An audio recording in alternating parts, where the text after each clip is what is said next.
사용한 수건들을 세심하게 정돈하는 건 호텔에서 좋은 게 아니에요. 그건 도와주는 게 아니거든요. 보통은 욕실 바닥이나 욕조 같은 데 버리죠. 그럼 직원이 수건을 갈아야 한다는 걸 알 수 있어요. 만약 그걸 모두 곱게 접어 보관한다면 직원이 아직 깨끗한 건 줄 오해하고 그대로 놔둘 수 있어요. 여러분은 적은 예산으로 여행 중이고 호텔에서 바로 요리할 수 있게 가전용 기기를 몇 개 갖고 왔어요.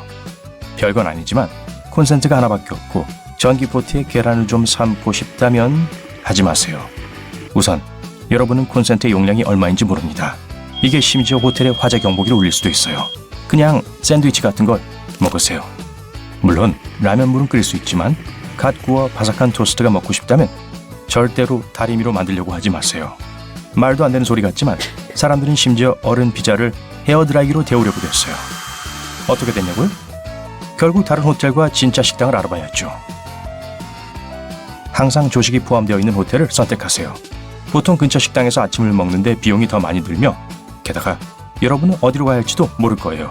호텔 조식 뷔페에 들러 커피, 치즈, 햄, 토스트, 과일을 먹는 게 나아요. 본전을 뽑았다면 점심 먹기엔 배가 부를 거예요.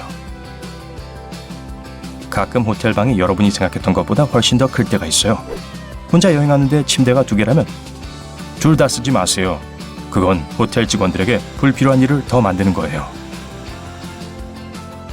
비록 룸 서비스에 청소가 포함되어 있지만 퇴실하기 전에 기본적인 정리를 하는 게 예의죠. 방에 떨어진 종이를 줍고 바닥에 흘린 커피를 닦으세요. 그렇지만 침대는 정리하지 마세요. 어찌됐든 간에 직원은 시트를 교체할 거예요. 게다가 일어나자마자 바로 침대를 정리하면 사실은 그저 작은 먼지 벌레들을 위해 사랑스럽고 어두운 환경을 만들어주고 있는 거예요. 네, 벌레는 진짜 문제일 수 있어요. 최고의 직원이 있는 최고의 호텔도 그 작은 벌레는 무력할 수 있거든요. 우선 짐을 방에서 가장 깨끗한 곳인 욕조에 넣어요. 그리고 벌레가 있는지 확인하세요. 벌레가 보이지 않으면 짐을 풀어요. 좋아요. 벌레는 없지만 곰팡이는요. 곰팡이가 호텔 방에 침투하는 가장 흔한 방법은 젖은 수건을 침대에 던져놓고 하루 동안 외출하는 방법이죠. 굉장한 냄새가 나는 방으로 돌아올지도 몰라요. 여행을 많이 할 거라면, 같은 호텔 체인을 한 번 이상 사용할 계획이라면 미니바에서 탄산음료를 마신 적이 없다고 호텔을 속일 생각은 하지 마세요. 네, 탄산음료 한 캔이 편의점에서 사던 것보다 2배 더 비쌀 수도 있어요. 하지만 호텔의 불량 손님 목록에 오르긴 싫겠죠? 우습게 들리겠지만 그래도 호텔 방에 있는 주전자의 양말이나 다른 옷을 삶으면 안 돼요. 일부 호텔 지배인들이 그런 일이 일어나는 걸 봤다고 주장해요. 그냥 옷은 호텔 청소부에게 들려보내세요. 만약 두꺼운 베개를 베고 자는 걸 좋아한다면 프런트에 여분의 베개를 요청하세요. 소파에 있는 쿠션을 가져올 생각은 하지도 마세요. 아마 한 번도 세탁한 적이 없을 거예요. 감사 인사를 하는 것은 항상 예의 바르지만 팁을 준다면 훨씬 좋겠죠. 마지막 숙박 날에 룸서비스 팁을 남기는 것은 예의가 아니에요. 많은 사람들이 방을 청소했을 수도 있기 때문에 마지막 사람에게만 팁을 주는 건 불공평하죠. 만약 마지막 날에 팁을 남기기로 했다면 동료들과 공유할 수 있도록 메모를 함께 남기세요. 차에서 내리고 탈 때 주차 발레에게 팁을 줄 수도 있어요. 그리고 수줍어하지 말아요. 문직이나 짐꾼에게 팁을 줄 수도 있어요. 그 작은 팁들이 보탬이 될 수 있고 그들은 이런 여분의 현금에 정말 고마워할 겁니다. 호텔 방에서 재사용 가능한 물건들을 기념품 삼아 갖고 오는 것은 절대 안 돼요. 하지만 샴푸, 린스, 로션, 비누, 빗, 바느질 세트를 갖고 가는 건 괜찮아요. 이건 비상시에 여러분에게 유용할 테니까요. 다른 손님을 위해서 수건, 유리잔, 그리고 접시는 놔두세요. 방에 꿈에 그리던 목욕 가운이 있다면 항상 프런트에 가서 하나 살 수 있는지 물어볼 수 있어요. 허락도 없이 하나 가져가려고 한다면 후에 신용카드에 청구될 거예요. 그런데 호텔 수건을 발코니에서 말리지 마세요. 만약 바람에 실려 수건 중에 하나와 작별 인사를 하게 되면, 아니면 수상한 이웃이 여러분이 그 비용을 치르게 될 테니까요. 그냥 평범한 수건이지만 꽤 비쌀 수 있거든요. 프런트에 전화해서 체크아웃을 늦게 하겠다고 요청하는 것을 부끄러워하지 마세요. 호텔에겐 큰 문제가 아닐 수 있지만 여러분에겐 모든 게 달라질 수도 있거든요. 호텔에선 방에서 몇 시간 더 있게 해주면 여러분이 이 호텔을 다시 선택하거나 팁을 남길 수 있다는 걸 알고 있어요. 만약 안 된다고 하면 물어봤으니까 후회는 안 남겠죠. 퇴실할 때 직원들을 도와줄 수 있는 한 가지 일은 방을 환기시켜두는 거예요. 그 작은 일은 청소 직원들이 해야 할 가장 많은 시간 소모적인 일 중 하나이며 그들은 방을 엄청 빨리 청소해야 해요. 방이 좀 상쾌해지게 창문을 좀 열어두세요. 밖에 날씨가 엄청 더우면 에어컨을 켜놔도 돼요. 단, 이 두 가지를 동시에 하지 마세요. TV 리모컨은 책상 위에 놔두고 식기류는 식탁 위에 그리고 의자는 제자리에 넣어두세요. 그렇게 하면 이미 시간이 급한 청소하는 사람의 시간을 절약할 수 있을 거예요. 매일 방 수백 개를 청소한다고 상상해보세요. 실수는 어디에서나 일어날 수 있고 실수로 컵을 떨어뜨려 깨트려도 괜찮아요. 하지만 그냥 빠져나가려고 하지 말고 프런트에 전화하세요. 그런 작은 사고에 대해 비용을 청구하지도 않을 거예요. 게다가 경영진은 청소하는 직원이 깨뜨렸다고 생각할 수도 있고 그들이 교체 비용을 지불해야 할 수도 있어요. 호텔 보상 프로그램에 참여할 기회를 절대 거절하지 마세요. 보통 무료고 첫 숙박 이후에 받을 수 있어요. 만약 여행을 많이 한다면 예약할 때마다 보너스를 주는 대형 체인점을 선택하도록 하세요. 스위트룸으로 업그레이드 받거나 더 나은 와이파이, 무료 체육관 사용, 심지어 무료 숙박 혜택을 받을 수 있어요. 김이 모락모락 나는 샤워 조심하세요. 실수로 모든 수증기를 동시에 방으로 방출한다면 호텔의 화재 경보기가 울릴 수 있어요. 호텔은 안전을 위해 그런 시스템들을 매우 민감하게 유지하고 있어요. 그러니 다음번에 욕실에 증기로 채울 땐 문을 꼭 닫으세요. 반려동물과 함께 여행한다면 호텔에 미리 알리세요. 반려동물 정책은 호텔마다 다를 수 있어요. 그리고 좀 더 특이한 반려동물을 키운다면 2번, 3번 다시 확인하세요. 반려동물 친화적인 호텔일 수 있지만 여러분의 반려동물이 공작새라면 함께 갈 수 없을 거예요. 만약 안 된다고 하면 보통 근처의 다른 호텔을 알려줄 거예요. 털복숭이 친구를 숨기는 건 좋은 생각이 아니에요. 개는 엄청 시끄러울 수 있고 고양이도 그럴 수 있죠. 공작새도요? 만약 걸리게 되면 엄청난 벌금을 물게 될 거예요. 예약 에티켓이 예전과 좀 달라졌어요. 예전엔 몇몇 호텔에 편지를 써서 머무는 것을 확인해야 했어요. 요즘은 예약 정보를 모두 휴대폰에 저장해두면 프런트 데스크의 직원들이 꽤 행복해질 거예요. 대형 호텔이라면 몇 시간 안에 수백 명의 사람들이 체크인하고 있을 수 있어요. 프런트 데스크 직원들은 대개 손님, 배달, 행사, 비상 상황, 로비를 뛰어다니는 공작새 등을 관리하고 있기 때문에 매우 바빠요. 한 가지 조언, 여러분이 갖고 있는 모든 사소한 질문으로 그들을 방해하지 마세요. 보통 침대 옆 테이블에 놓여있는 책자를 참고하세요. 답은 그곳에 있을 테니까요. 즐거운 시간 되시길 바랄게요. 호텔에 차를 세웠는데 빈 방이 없다는 표지판이 보이네요. 하지만 꼭 믿진 마세요. 호텔에서는 보통 방이 2-3개밖에 남지 않았을 때 이런 표시판을 세웁니다. 대신 프런트에 전화해서 방이 있는지 확인해 보세요. 국가마다 등급 시스템이 다르기 때문에 호텔의 별은 항상 신뢰할 수 있는 게 아닙니다. 예를 들어 이탈리아에서는 호텔에 24시간 접수 데스크, 3개국어를 구사하는 직원, 16평방미터로부터 시작하는 방만 있으면 별 5개를 받을 수 있습니다. 그러니 별 대신 사용자 후기를 보세요. 막판에 예약을 하면 최고의 조건으로 호텔에 묵을 수 있습니다. 급한 게 아니라면 숙박 당일 객실 예약을 시도해 보세요. 호텔이 10,000원이 아닐 경우 할인을 받을 수도 있어요. 호텔 관리자들은 객실 요금을 마지막 순간에 인하하여 빈 방을 채웁니다. 또한 보통은 호텔에 직접 예약하는 것이 좋습니다. 타 웹사이트에는 종종 안 좋은 방이나 남아있는 방이 올라오거든요. 호텔에 직접 예약하면 할인 혜택을 받을 수 있습니다. 타 웹사이트에서 호텔의 수수료를 부과하기 때문이죠. 체크인 데스크에 오시면 호텔 직원이 이미 여러분을 알아볼 수도 있습니다. 많은 호텔들, 특히 고급 호텔에서는 투숙객의 SNS에 대해 약간의 조사를 합니다. 약간 소름 끼치기도 하지만 여러분이 어떤 사람인지를 파악하기 위해서예요. 체크인 시에는 기존 카드키를 취소하고 잠금 장치를 재설정하는 초기화 키도 받을 수 있습니다. 하지만 직원들에게 공손하게 물어보셔야 해요. 직원들은 가끔 무례한 손님들에게 키 폭탄을 퍼붓는 등 짓궂은 장난을 치기도 합니다. 손님에게 첫 카드키 2개를 주는 거죠. 어느 카드키든 잠금 장치를 재설정하므로 두 번째 카드키를 사용하면 첫 번째 카드키는 더 이상 작동하지 않습니다. 카드키에 자기띠가 있으면 휴대폰이나 지갑 근처에 두지 않도록 주의하세요. 핸드폰에 있는 강한 자석은 카드키의 정보를 지울 수 있어요. 그럼 방에 들어갈 수 없겠죠. 이제 체크인 하셨으니 방으로 올라가 볼게요. 먼저 문과 바닥을 빠르게 스캔하셔야 해요. 어떤 호텔 투숙객들은 문 밑으로 작은 카메라가 몰래 들어왔다고 신고를 하기도 해요. 문이 잠겨 있더라도 내시경 카메라는 아래로 쉽게 미끄러져 들어갈 수 있습니다. 일반적으로 문 밑에 손가락이 들어가면 카메라도 들어갈 수 있을 거예요. 그 틈을 수건으로 가려보세요. 자, 그럼 방은 어떨까요? 마음에 들지 않으면 쉽게 변경 요청을 할 수 있습니다. 다른 빈 방이 있다면 매니저가 기꺼이 도와줄 거예요. 일단 짐을 풀었으면 샘플을 확인하러 화장실에 가셔야겠죠? 공짜 샴푸를 챙길 때 자신이 머리를 쓴다고 생각하실 수도 있겠지만 호텔에서는 실제로 손님이 샴푸를 가져가길 원해요.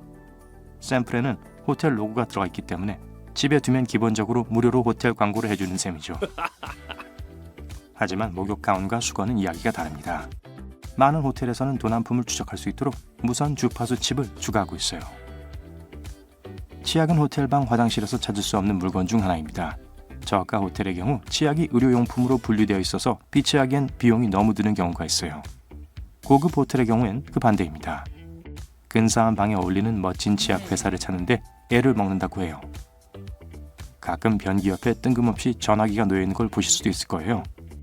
하지만 이건 AAA에서 다이아몬드 4등급을 받기 위해 호텔에 요구하는 사항이에요. 또한 안전의 기능을 하기도 하죠. 젖은 바닥에서 미끄러졌거나 어떤 이유로든 화장실에 갇히게 된다면 쉽게 도움을 요청할 수 있을 거예요. 직원들이 호텔 객실을 자주 청소하긴 하지만 작은 물품을 소독하는 건 최우선 순위가 아니에요. 즉, 리모컨과 전화기는 호텔 방에서 가장 더러운 물건 중 하나죠. 그러니 소독용 물티슈를 챙기셔서 사용하기 전에 닦아주세요. 보안을 위해 귀중품을 금고에 넣을 생각이라면 다시 한번 생각해보는 게 좋을 거예요. 호텔의 잠금 장치는 자물쇠가 아니라 암호를 사용하므로 호텔의 누군가는 마스터 코드를 알 가능성이 높습니다.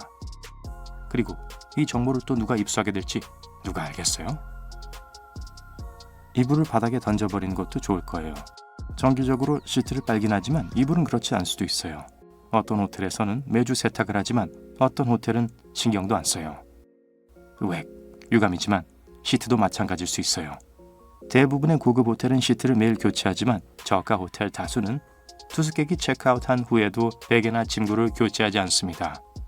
도착하면 꼭 새 베갯닛을 요청하는 게 좋을 거예요. 이제 침대에서 편히 쉬면서 영화를 빌려볼까요? 하지만 돈을 내지 않으려고 실수로 영화를 클릭한 거라 우기시면 안 됩니다. 호텔 프런트의 직원들은 실제로 손님들이 영화를 얼마나 봤는지 알 수 있거든요. 그래서 클릭 후 몇 초만 지났다면 직원들이 여러분을 믿겠지만 끝까지 보지는 못할 거예요. 영화를 보면서 술 한잔 할까요? 미니바에서는 음료의 밀봉 상태를 반드시 확인하세요. 교활한 손님이 병에 물을 마시고 나서 다시 채워넣는 경우가 있어요. 그러면 요금을 피할 수 있죠. 그리고 직원이 이를 모르고 있었다면 여러분이 요금을 내야 할 수 있습니다. 푹 자고 난 후 여행에서 뭘 할지 찾고 계시는군요. 최고의 장소를 찾기 위해 구글이나 트립 어드바이저를 찾는 대신 프런트 데스크에 문의해보세요. 호텔 직원들은 투숙객에게 현지에서의 여행의 최상의 추천을 제공할 수 있도록 교육을 받습니다.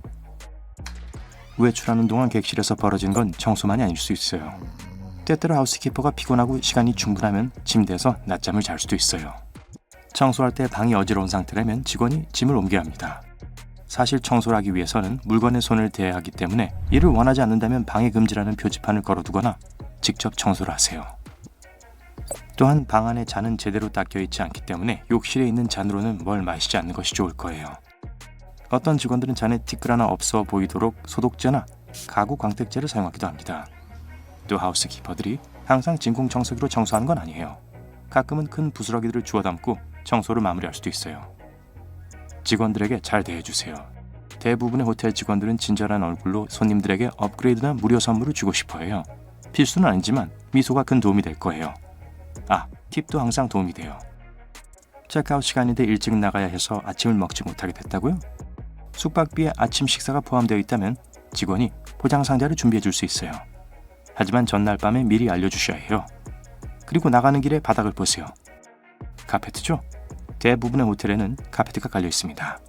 크게 3가지 이유 때문입니다. 첫째, 나무나 돌보다 카펫에서 미끄러질 확률이 훨씬 낮습니다. 둘째, 카펫이 방음 기능을 해줍니다.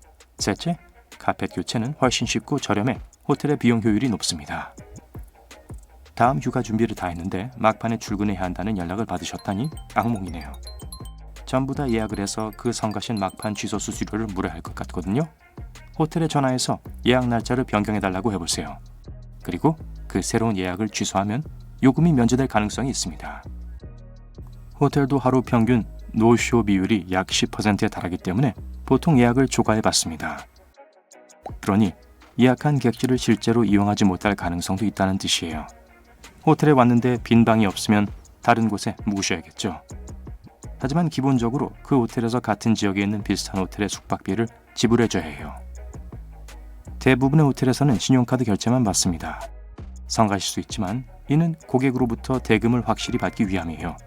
투숙객들은 종종 추가 유료 서비스를 이용하고 체크아웃 시 그 비용을 지불해야 하죠.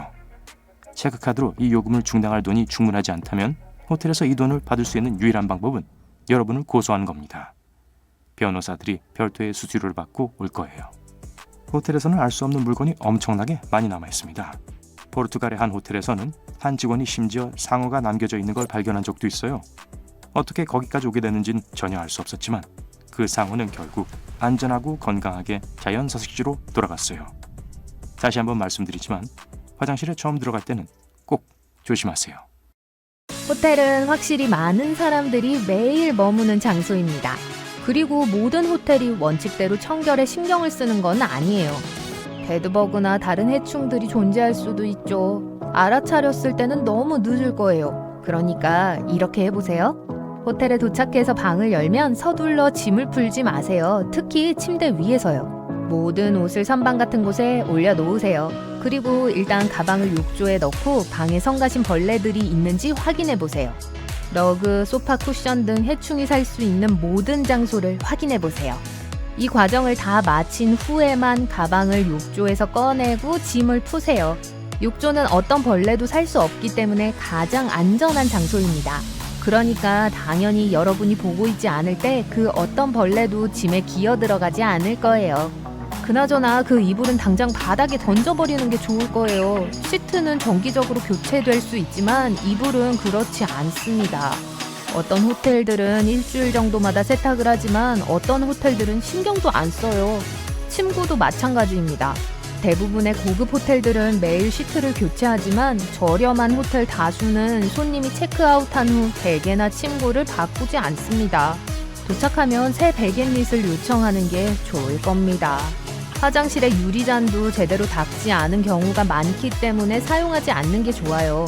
어떤 직원들은 이 유리잔에 티끌 하나도 없는 것처럼 보이게 하려고 소독약이나 가구 광택제를 사용하기도 합니다. 왜 호텔에서 딱 맞는 사이즈의 시트를 사용하지 않는지 궁금하셨던 적이 있으신가요? 편리할 수도 있지만 호텔에서 사용하기에는 실용적이지 않아요. 시트를 집에서 가는 것보다 자주 교체를 하기 때문에 금방 탄력을 잃게 되죠. 게다가 고무줄이 들어간 시트를 준비하는 건 꽤 성가셔요. 침대 종류마다 한 개씩 다른 사이즈가 2개씩 있어야 합니다. 더블 베드당 범용적으로 쓸 수 있는 시트를 2장씩 준비하는 게 더 편할 수 있어요. 시트 얘기가 나와서 말인데 호텔에 있는 침구와 수건이 거의 항상 하얀색이라는 걸 눈치채셨을 거예요. 첫 번째 이유는 물론 편리함 때문이에요. 모두 흰색이라면 함께 세탁하고 얼룩을 제거하기 위해 표백제를 사용하기 쉽겠죠. 두 번째는 고객 경험 때문입니다. 설문조사에 따르면 사람들은 흰색이 고급스럽고 산뜻하다고 인식해 숙박을 더 즐겁게 느낀다고 합니다. 웹사이트에서 객실의 가격이 비정상적으로 저렴해 보인다면 주의하세요. 의무적인 시설 이용비가 포함되지 않은 것일 수 있어요. 숙박비를 미리 결제할 수 있는 옵션이 있다면 체크아웃 시에 최종 비용을 확인할 수 있어요. 보통 예약 전에 봤던 최초 가격과 리조트 요금을 포함한 모든 금액이 나올 거예요. 하지만 만약 호텔에서 값을 지불하기로 결정했다면 체크아웃 할 때 깜짝 놀랄지도 몰라요. 그러니까 항상 작은 글씨를 꼭 읽도록 하세요. 많은 호텔에서 이상하다고 생각되는 것을 본 적이 있으실 거예요. 특히 화장실에서 변기 바로 옆에 있는 전화기 말이에요. AAA에서 호텔이 4등급을 받으려면 이 전화기는 필수입니다. 좀 놀랍죠? 예를 들어 욕실에서 젖은 바닥 때문에 미끄러져 쓰러진다면 이 전화기로 도움을 요청할 수 있겠죠. 화장실로 돌아가 볼게요. 호텔에서는 일반적으로 배관 청소 도구를 두지 않습니다. 호텔에서는 여러분이 방에 들어온 첫 번째 사람이라는 느낌을 주고 싶어 합니다. 훌륭한 모든 호텔에서 제일 관심을 두고 있는 건 바로 안락함이에요. 익명의 설문조사에 따르면 욕실에 이 청소 도구가 있으면 사람들이 언젠가 변기가 고장날 수도 있다는 생각이 들게 만든다고 합니다. 호텔 이미지에 도움이 되진 않겠죠? 호텔 카드키에 자석 스트립이 내장되어 있다면 핸드폰 지갑과는 떨어뜨려 놓으세요. 문제는 키카드가 이미 많이 업데이트 되었으며 그 과정이 빠르고 쉽게 이루어지도록 설계되어 있다는 거예요. 그래서 휴대폰 내 자석처럼 꽤 강한 자석은 키카드를 지울 수 있고 그러면 방에 들어가지 못하게 될 거예요. 호텔에서 새 카드를 발급해 주겠지만 그래도 불편할 겁니다. 많은 호텔들에서 결제 형태로 신용카드만을 받고 있습니다. 신용카드를 사용하지 않으면 객실을 직접 예약하거나 호텔에서 제공하는 유료 서비스를 이용할 수 없습니다. 호텔 예약은 호텔 투숙의 첫 단계일 뿐이에요. 휴가나 출장 기간 중에는 미니바나 기타 유료 서비스를 이용하고 체크아웃을 할 때 한 번에 모든 돈을 지불하게 되죠. 만약 여러분의 체크카드에 모든 비용을 충당할 충분한 자금이 없다면 호텔은 여러분을 고소하는 것 외에 돈을 받을 수단이 없습니다. 하지만 신용카드로 결제하면 모든 추가 비용이 은행으로 청구되기 때문에 모두가 안전할 거예요. 체크인과 체크아웃 시간은 여러분을 귀찮게 하지 않기 위해 정해져 있는 겁니다.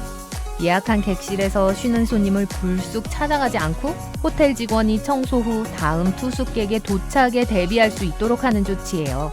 그나저나 호텔에서는 여러분의 안녕을 위해 체크아웃 시간을 보통 오전 11시나 오후 12시로 정해둡니다. 아침을 먹고 여유 있게 출발할 수 있는 시간을 주는 거죠. 많은 호텔에서 침대 근처에 콘센트가 없어서 좀 짜증났던 적이 있으신가요? 사실 이 경우에는 시간이 문제입니다. 전 세계의 많은 호텔들은 휴대폰과 다른 전자기기들이 인기를 얻고 널리 사용되기 전에 지어졌습니다. 물론 그 당시에는 침대 옆에 콘센트가 필요하지 않았고 그들 중 많은 수가 아직 시대를 따라잡지 못한 거예요. 비교적 최근에 지어진 호텔에 묵으면 이 문제를 피할 수 있습니다. 일단 체크인 데스크에 가면 호텔 직원이 이미 여러분을 알아볼 수 있습니다. 많은 호텔들, 특히 고급 호텔들은 여러분의 SNS에 대해 약간의 조사를 하거든요. 조금 소름 끼칠 수도 있지만 이건 그저 손님이 어떤 사람인지 파악해 더 좋은 서비스를 제공하기 위해서입니다. 체크인 시 기존의 키를 취소하고 잠금 코드를 재설정시키는 초기 카드 키를 받게 되는데요. 여러분이 직원들에게 예의를 지키지 않는다면 가끔 직원들이 무례한 손님들에게 키 폭탄으로 짓궂은 장난을 칠 수도 있습니다. 초기 키를 2개 주는 거예요. 어떤 키를 사용하든 두 번째 키를 사용하면 첫 번째 키가 더 이상 작동하지 않게 됩니다. 아마도 호텔방의 화장실에서 찾을 수 없는 물건 중 하나는 치약일 거예요. 저가 호텔의 경우 치약이 의료용품으로 분류되어 주문하기 너무 비싼 경우가 많습니다. 고급 호텔의 경우는 그 반대입니다. 자신들의 화장실에 어울릴 만큼 근사한 치약 회사를 찾지 못하는 거죠.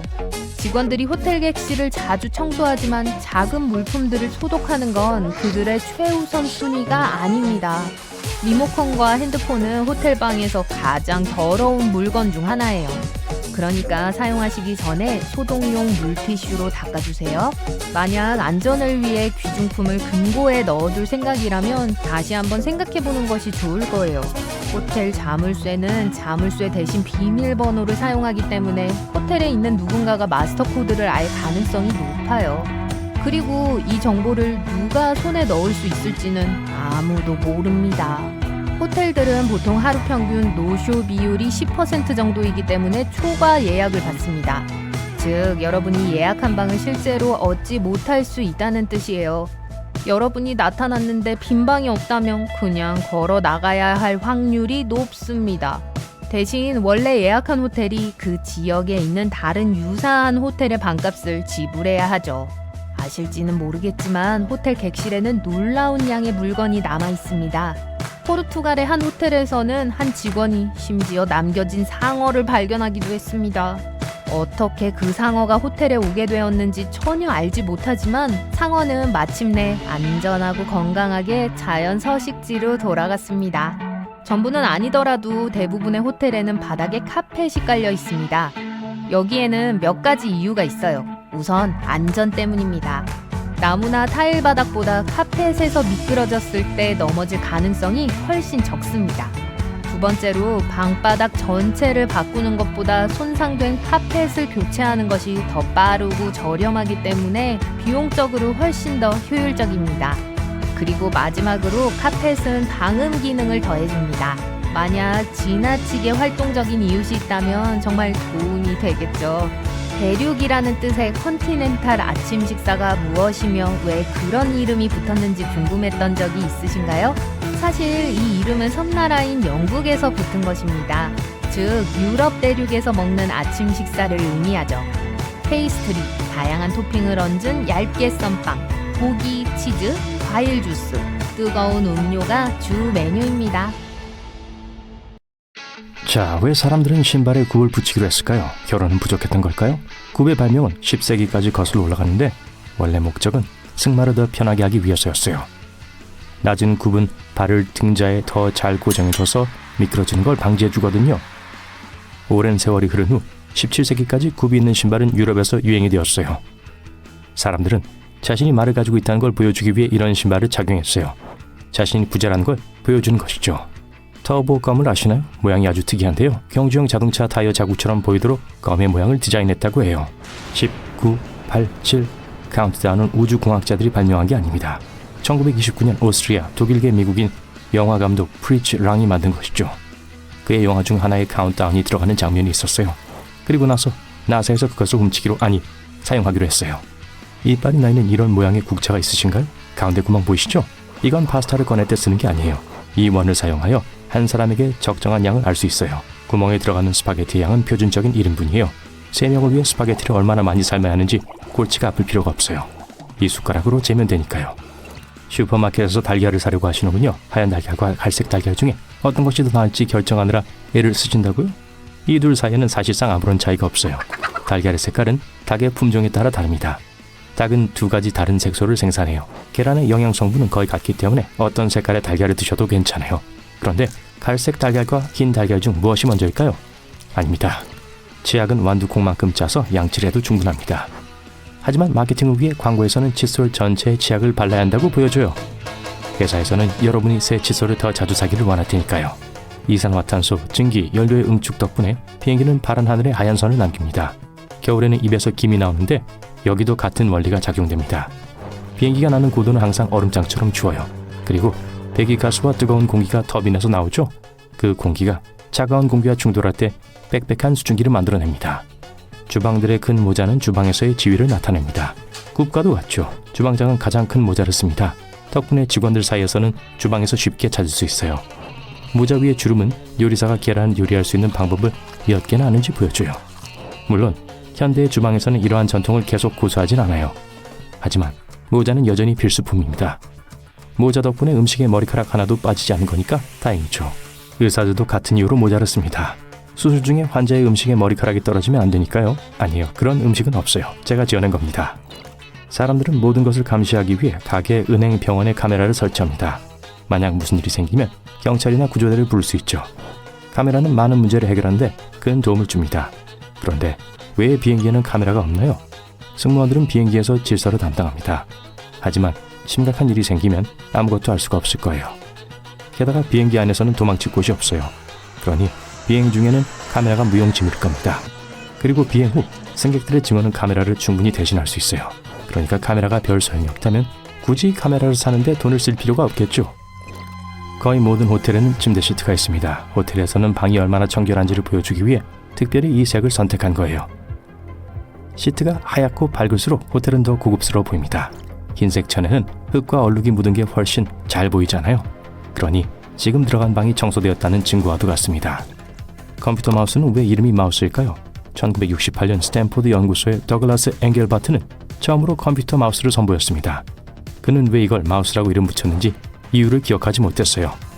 아마도 철사가 달린 이 작은 장치가 정말 꼬리를 가진 쥐처럼 생겼기 때문일 거예요. 휘발유는 물과 섞일 수 없기 때문에 웅덩이에서 무지개처럼 보입니다. 물 위에 얇은 막이 형성되는데 빛과 물이 동시에 반사되면 무지개가 생겨납니다. 편자 모양의 자석은 왜 그런 모양일까요? 이 모양이 자기력을 증가시키기 때문이죠. 색깔도 중요해요. 파란색 부분은 남극, 빨간색 부분은 북극을 나타냅니다. 두 극은 동시에 작용하여 끌어당기는 힘을 증가시킵니다. 호텔 객실 문에 붙어있는 방해하지 마세요 표지는 필수사항이 아니라 그저 제한사항입니다. 특히 24시간 동안 이 표지판을 제거하지 않았고 하우스키퍼와 직원 이상이 있다고 의심될 경우에 방에 들어갈 권리가 있어요. 시계는 왜 오른쪽으로 움직일까요? 주된 이유는 태양 때문입니다. 고대 사람들이 해시계를 발명했을 때 태양의 그림자는 북반구에서 오른쪽으로, 남반구에서 왼쪽으로 움직이고 있었어요. 기계식 시계는 북반구에서 처음 발명되었기 때문에 항상 오른쪽으로 가죠. 아니면 지금 우리가 말하는 것처럼 시계 방향으로요. 다이아몬드는 대칭적인 모양으로 아름다운 광채를 보여줍니다. 처음에 보석은 그리 아름답지 않아요. 여러 단계의 세공을 거쳐 우아한 보석이 됩니다. 보석들은 대부분 둥근 모양의 모서리가 약간 뾰족합니다. 다이아몬드는 이 모양에서 가장 밝게 빛나요. 왜 소켓에는 구멍이 두 개 있는 걸까요? 왼쪽 구멍에는 중성 전류가, 오른쪽 구멍엔 활성 전류가 흐르고 아래쪽 구멍은 접지선입니다. 전기는 체인을 통해 흘러야 해요. 예를 들어 전류는 상전 앞선에서 흘러나와 휴대폰 충전기를 통과한 다음 중립선 구멍을 통과해요. 청바지의 그 작은 주머니가 무엇을 위한 것인지 궁금해 보신 적이 있나요? 과거의 사람들은 체인에 시계를 차곤 했어요. 작은 주머니는 그 체인 시계를 위한 거였죠. 지금은 거의 아무도 그런 시계를 차지 않지만 주머니는 남아있어요. 그 안에 반지 같은 작은 것을 보관하시면 됩니다. 막대 사탕에는 두 개의 구멍이 뚫려있죠. 거기엔 그럴 만한 이유가 있습니다. 뜨거운 시럽에 막대기를 넣으면 액체가 이 구멍들을 통해 흐르는데요. 막대 사탕이 완전히 굳었을 때 사탕이 막대기에 단단히 고정되도록 도움을 줍니다. 펜 뚜껑에도 작은 구멍이 두 개가 있어요. 이 구멍이 있기 때문에 실수로 뚜껑을 삼켜도 질식하지 않는 거예요. 다행이죠. 그래도 뚜껑은 입에 넣지 마세요. 왜 사람들은 넥타이를 매기 시작했을까요? 이건 17세기 유럽으로 거슬러 올라가요. 당신의 옷깃을 조이는 넥타이가 발명되었어요. 차가운 바람으로부터 군인들의 목을 보호해 주었죠. 그런데 루이 13세가 옷의 이 부분을 너무 마음에 들어해서 왕실의 모임에 꼭 필요한 액세서리로 만들었어요. 나무젓가락은 왜 연결되어 있을까요? 윗부분이나 통째로 젓가락이 붙어있는 경우가 많잖아요. 이건 이전에 아무도 이 젓가락을 사용하지 않았다는 것을 증명하기 위해서예요. 새 옷에 딸려있는 작은 전조각은 사실 패치가 아니에요. 본격적인 세탁을 하기 전에 첫 번째 실험 대상자죠. 이 조각을 세탁기에 넣고 어떻게 되는지 볼 수 있을 거예요. 결과가 모두 괜찮다면 안전하게 옷을 세탁할 수 있을 거예요. 왜 미국 영화 속 파티컵은 빨간색일까요? 식탁 위에 있는 과자와 음료수 그리고 다른 빨간색 컵 중에서 음료수를 빨리 찾을 수 있게 도와주기 때문이죠. 팁을 하나 드릴게요. 컵에 이름을 쓰세요. 또한 빨간색은 행동을 유발하는 색으로 알려져 있습니다. 심리적인 수준에서 사람들에게 나를 마셔 라는 메시지를 전달하고 있는 것이죠. 노란 택시가 15세기 이탈리아에 뿌리를 두고 있다는 설이 있어요. 한 우체 사업가가 우편물을 배달하기 위해 노란색 마차를 사용했다고 해요. 모든 사람들이 자신의 수레를 알아볼 수 있을 테니까요. 파스타의 종류가 다양한 것은 특정한 모양이 특정한 소스에 어울리기 때문이에요. 예를 들어 얇고 부드러운 파스타는 가벼운 소스와 재료의 안성맞춤입니다. 페네처럼 두껍고 울퉁불퉁한 파스타는 되직한 소스와 야채 스튜에 어울려요. 왜 실험복은 흰색이나 파란색이나 초록색일까요? 이전에는 흰색이 청결함과 무균의 상징으로 여겨졌기 때문에 사람들은 흰 옷만 입었어요. 그리고 20세기 초에 의사들이 눈에 더 편안하다는 이유로 초록색도 사용하기 시작했어요. 수술 중에 오랫동안 붉은색을 보게 되면 그런 색에 대한 시각적 민감도가 낮아지게 돼요. 여러 붉은 톤으로 인해 인체의 미세한 차이를 명확하게 볼 수 없게 되죠. 하지만 파란색이나 녹색은 시력을 회복하는 데 도움을 줍니다. 이런 색으로 눈을 잠시 쉬게 하면 다시 붉은색을 볼 수 있게 되죠. 의사가 수술 중에 흰 겉옷을 본다면 눈에 작은 녹색 반점이 나타날 수 있어요. 직접 해보세요. 몇 분 동안 빨간 물체를 보고 나서 시선을 하얀 종이로 돌립니다. 그러면 초록색 반점이 보일 거예요. 그래서 의사들은 집중을 위해 파란색 옷을 입는 거예요. 또한 병원마다 자기들만의 규칙이 있을 수도 있고 직급에 따라 옷의 색깔이 달라질 수도 있어요. 의사와 간호사 또는 인턴을 구별하기 위해 필요하지요. 한편 병원에서 어떤 환자들은 여전히 뒷부분이 열려있는 환자복을 입어야 하죠. 뒤돌 때 조심하세요. 솔직히 말이에요. 공항은 꽤 성가신 곳일 수 있습니다. 하지만 가장 성가신 일은 아마도 보안 검색대를 통과하는 동안 배낭에서 노트북을 꺼내 별도의 보관함에 넣어야 한다는 점일 거예요. 물론 정당한 사유가 없다면 이런 수고를 시키지 않겠지만요. 노트북은 밀도가 높고 엑스레이가 투과하지 못하기 때문에 위험한 물건을 숨기기가 쉽습니다. 기기를 꺼내서 별도의 통에 넣으면 스캐너가 위험한 것을 포착하기가 더 쉽죠. 대부분의 비행기는 흰색입니다. 이 색상을 선택하면 이점이 있을까요? 아니요. 흰색 페인트는 공간을 더 밝게 만들지 않습니다. 페인트 칠하는 데 드는 비용도 절약되지 않아요. 실제 선택의 이유는 안전, 효율성, 편안함입니다. 최초의 비행기는 금속 색상이었어요. 하지만 금속의 문제점은 부식이 잘 된다는 거예요. 따라서 페인트를 칠하는 건 비행기를 부식으로부터 보호하는 좋은 방법입니다. 흰색이 선호되는 이유는 여러 가지가 있어요. 첫째, 비행기는 구름 위를 높게 날기 때문에 햇빛에 많이 노출됩니다. 흰색은 열을 가장 적게 흡수하는 색으로 흰색 비행기는 열을 덜 받아요. 또한 햇빛은 페인트를 퇴색시킵니다. 화려한 색상의 비행기는 페인트가 매우 빨리 발해서 다시 칠해야 하죠. 그리고 다시 칠하는 데는 비용이 많이 듭니다. 따라서 항공기를 흰색으로 칠하는 것이 더 오래 지속되는 선택이죠.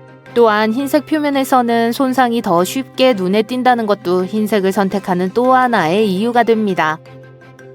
우리는 항상 예외 없이 비행기의 왼쪽에서 탑승합니다. 어떤 이유에서인지 오른쪽은 선택사항이 아닌 것 같아요. 네, 일부러 그러는 거예요. 첫째, 기장은 보통 왼쪽에 앉습니다. 이렇게 하면 조종사가 비행기를 터미널 제트 브릿지에 정렬하기가 더 쉬워요. 또한 항공기는 오른쪽에서 연료를 주입하고 수화물을 실어요. 사람들이 왼쪽에서 비행기에 탑승하기 때문에 승무원은 방해받지 않고 업무를 수행할 수 있고 승객에게 위험하지도 않죠. 측면 선택에 대한 일관성은 모든 것이 더 효과적으로 작동하는 데 도움이 됩니다. 모든 사람이 항상 왼쪽에서 들어오기 때문에 모든 제트 브릿지는 비행기의 왼쪽에 부착되도록 설계되어 있어요. 모든 비행기가 측면을 자유롭게 선택할 수 있다면 프로세스 뒤의 물류가 더 복잡해질 거예요. 창문 위에 그려진 검은색 삼각형은 무엇을 의미할까요? 비행기 날개를 가장 잘 볼 수 있는 좌석을 표시한 것이라고 해요. 비상 상황에서 승무원이 엔진, 슬레이트 또는 플랩을 점검해야 하는 경우 가능한 한 빨리 해당 지점을 찾아야 하기 때문이에요. 이 마크는 많은 시간을 절약해줍니다. 다음으로 행이 창문과 잘 정렬되지 않아 있죠? 사업상의 문제입니다. 원래 모든 비행기는 좌석과 창문이 완벽하게 일직선이 되도록 설계됐어요. 하지만 항공사가 제트기를 구입할 때 좌석을 추가해서 서로 더 가깝게 배치해요. 이렇게 하면 더 많은 좌석을 확보할 수 있고 이는 더 많은 승객이 탑승할 수 있다는 의미니까 더 많은 항공권을 판매할 수 있죠. 하지만 다리를 뻗을 공간이 줄어들고 창문을 놓칠 수도 있어요. 또한 모든 창문은 모서리가 둥글게 처리되어 있는데 이는 안전상의 이유 때문입니다. 예전에는 네모난 창문을 가진 비행기가 있었지만 그런 창문은 높은 고도의 압력을 견디지 못해 추락사고를 일으켰어요. 높은 고도에서는 외부 대기압이 기내 압력보다 낮습니다. 따라서 비행기 안과 밖의 압력 차이가 커서 스트레스가 발생하게 돼요. 창문이 없으면 이 응력이 소재를 통해 원활하게 흐르게 됩니다. 사각형의 창문은 방해물이 되고 응력의 흐름은 방향을 바꿔야 돼요. 그러면 모서리에 압력이 쌓여 균열이 발생합니다.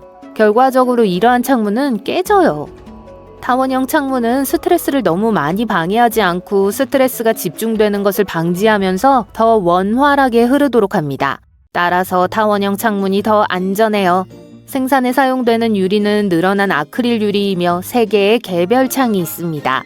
이것은 침해가 발생할 경우를 대비한 보안 조치로 수행됩니다. 이렇게 하면 적어도 하나의 창은 항상 손상되지 않아요. 창문에 작은 구멍이 있는 거 보신 적 있나요? 이 작은 구멍은 사실 가운데에 있는 창문에만 있어요. 이 구멍의 역할은 실내와 실외의 큰 압력 차이를 조절하는 거예요. 이렇게 하면 바깥쪽 유리창이 하중을 견딜 수 있습니다. 바깥쪽 유리창이 깨지더라도 가운데 유리창은 구멍이 나 있어도 창문을 그대로 유지할 수 있어요. 또한 그 창문은 창문에 김이 서리는 걸 방지해요. 이제 휴식을 취하며 영화를 보고 싶다고 가정해 볼게요. 다행히 헤드폰이 한 쌍 있지만 2갈래 플러그가 있는 이상한 헤드폰이에요. 첨단 기술 같은 건 아닙니다. 도난을 방지하기 위한 재치 있는 조치예요. 비행기 안이 아닌 다른 곳에서는 사용할 수 없다면 아무도 헤드폰을 가져가려는 충동을 느끼지 못하겠죠. 비행기 밖에서는 기본적으로 쓸모가 없습니다. 그리고 음식을 가져옵니다. 기내식을 좋아하는 사람과 싫어하는 사람이 있죠. 하지만 대부분의 사람들은 기내 음식의 맛이 다르다는데 동의할 거예요. 실제로 그런 것으로 밝혀졌어요. 높은 고도에서는 낮은 기압, 습도 부족, 주변 소음으로 인해 미각의 기능이 달라져요. 미각은 달고 짠 음식에 덜 민감해지기 때문에 항공사는 더 많은 조미료를 사용해야 해요. 누군가 실수로 비행기 문을 열면 어떻게 될지 궁금하신 적 있나요? 상황이 좋게 끝나진 않을 거예요. 아무튼 적어도 아주 위험할 겁니다. 더 구체적으로 말하자면 곧 기내의 산소가 부족해질 거예요. 하지만 다행히도 그 누구도 실수로 문을 열 수는 없습니다. 내부와 외부의 압력 차이로 인해 문을 열려면 엄청난 힘이 필요하기 때문에 거의 불가능해요. 비상시에는 문이 저절로 열리도록 설계되어 있습니다.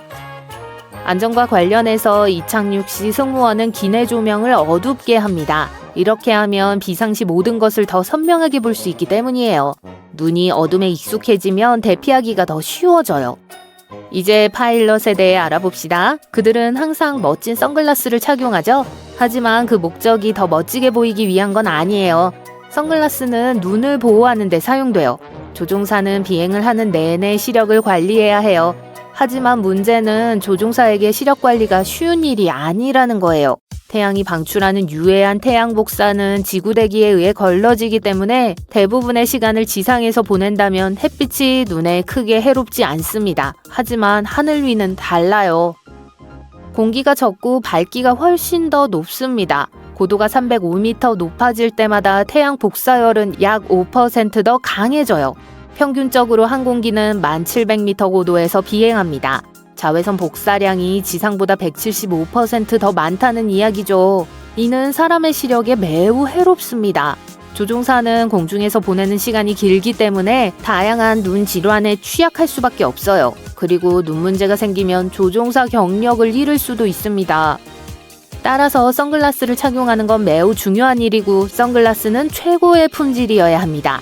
햇빛의 영향을 최소화하고 자외선을 차단해서 눈을 100% 보호할 수 있어야 해요. 또한 편광은 조종석 디스플레이의 인식을 방해할 수 있으므로 없어야 해요.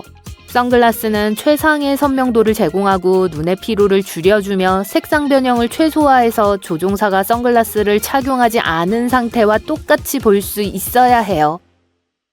상업용 제트기에 시동을 거는 열쇠가 없다는 것이 이상해 보입니다. 하지만 그냥 열쇠를 돌리는 것보다 조금 더 복잡해요. 대신 제어보드의 복잡한 과정을 시작하는 일련의 버튼과 다이얼이 있어요. 배터리는 제트기 꼬리 안에 있는 작은 전기 발전기를 통해 충전되어 항공기에 전력을 공급합니다. 공기가 유입되어 제트기의 엔진으로 이동하여 냉각시켜요. 그런 다음 예비 전력이 터빈을 천천히 돌려 적절한 속도로 회전하기 시작할 때까지 가열합니다. 그런 다음 엔진을 한 번에 하나씩 켤 수 있어요. 최대 4개의 엔진이 장착된 상업용 제트기의 경우 이 모든 과정은 최대 90분이 소요될 수 있어요. 비행기는 문을 잠글 수 있는 열쇠도 없습니다. 하지만 비행기가 공회전을 하고 있을 때 계속해서 경비원들의 감시를 받아요. 하지만 누군가가 감시를 피해 통과한다고 해도 빠르게 탈출할 수는 없을 거예요. 승객이 비행기에 탑승하면 기장이 탑승 과정을 예의주시합니다. 기장은 조종실뿐만 아니라 승객의 객실도 지휘합니다. 상업용 조종사가 되기 위해선 최소한 1.0 시력을 가져야 해요. 항공사에 따라 안경의 도움으로 교정 시력이 1.0인 경우도 허용합니다.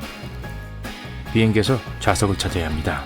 체크인을 늦게 했고 이미 과거에도 그렇게 비행기를 타지 못한 불쾌한 경험이 있었어요. 항공사들은 혹시라도 노쇼나 취소가 있을 경우를 대비해 일부러 항공편을 초과 예약하기 때문입니다. 그래서 이번에는 원하는 자리를 선택하지 못했어요. 부러운 마음으로 앞좌석을 지나칩니다. 모두가 비행기가 착륙한 후에 가능한 한 빨리 내리고 싶어 하기 때문에 앞자리는 항상 훨씬 더 빨리 찹니다. 하지만 일찍 출발하는 것보다 안전을 우선시한다면 뒷좌석이 더 좋은 선택이에요. 비행기 뒤쪽이 40% 더 안전한 것으로 여겨집니다. 비행기 타는 것보다 자동차 여행을 더 선호하나요? 비행 중에 비행기에 위험한 일이 일어날 가능성은 1100만 분의 1입니다. 교통사고의 가능성과 비교하자면 5000분의 1이에요. 비상구 좌석에 앉게 됐어요. 좋아요. 다리를 뻗을 공간이 있어요. 지난 30년 동안 다리를 뻗을 수 있는 공간은 매년 더 줄어들었고 일부 항공사에서는 12cm까지 줄어들었어요. 아니요. 여러분 다리가 더 길어진 게 아니에요.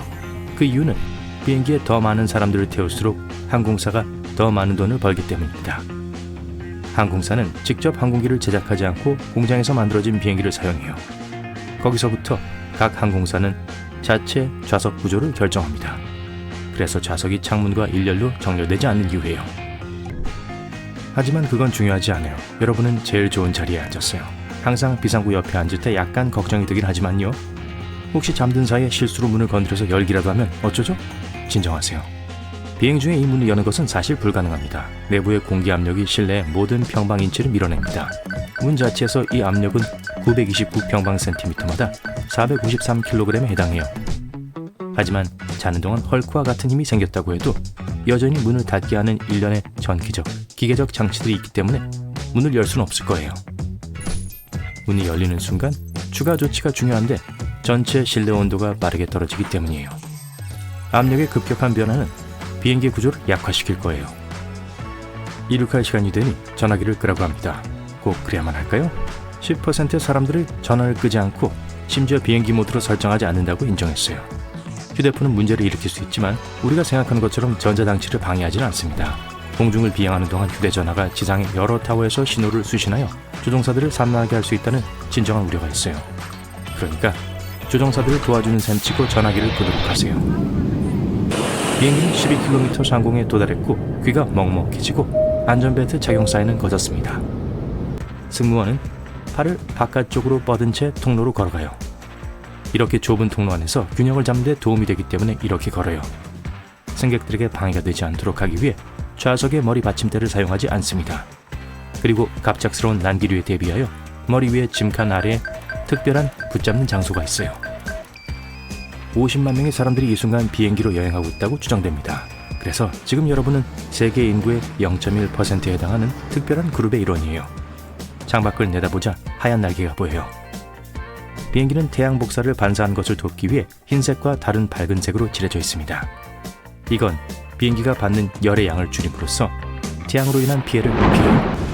하지만 더 멀리 먹구름이 다가오고 비행기는 뇌우를 향해 가고 있습니다. 비행기는 금속으로 만들어졌으니 거대한 전기도체겠죠? 다행히도 제트기에는 전기를 매우 잘 전도하는 알루미늄 쉘이 장착되어 있습니다.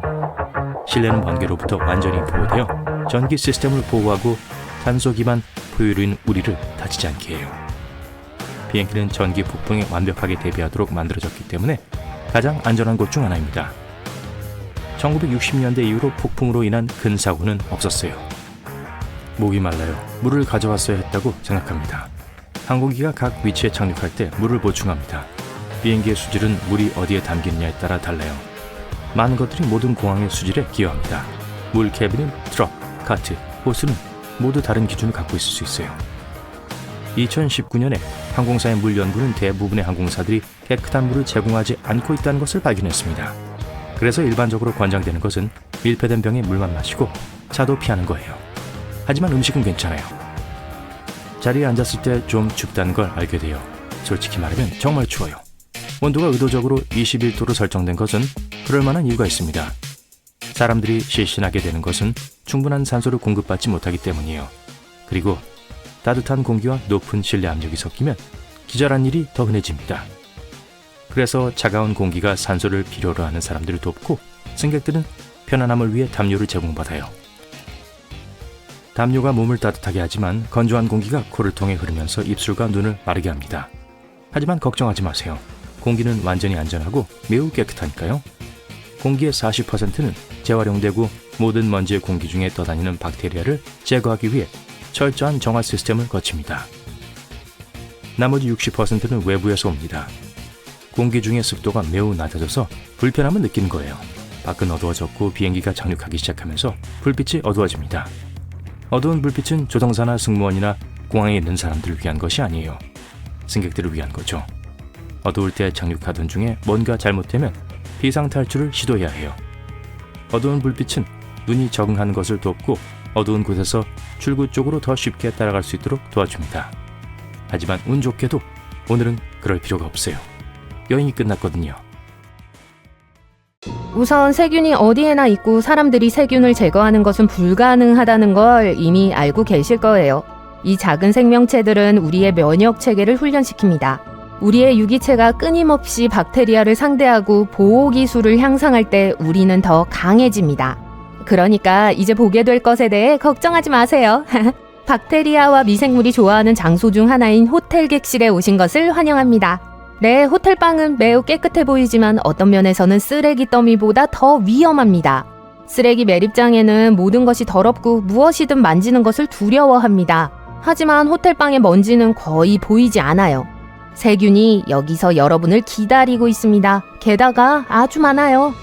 첫 번째 문제는 이미 엘리베이터에서 나타납니다. 패널의 버튼들은 다양한 박테리아로 가득 차 있습니다. 아무도 소독제로 세척하지 않는다고 가정할게요. 그럴 경우 이 버튼들은 수십억 마리의 미생물들이 번식하고 서로를 집어삼키는 경기장이 됩니다. 평범한 아파트 건물을 볼게요. 역시 엘리베이터가 있어요. 같은 사람들이 이 건물에 살면서 엘리베이터 버튼을 만지면 같은 세균을 전염시킵니다. 우리 몸은 이러한 미생물들을 자주 만나고 필요한 보호 능력을 빠르게 발달시켜요. 하지만 호텔에는 다양한 사람들이 묵습니다. 어떤 아프리카 국가에서 온 남자가 추운 노르웨이에서 온 소녀에게 위험한 박테리아를 전할 수도 있어요.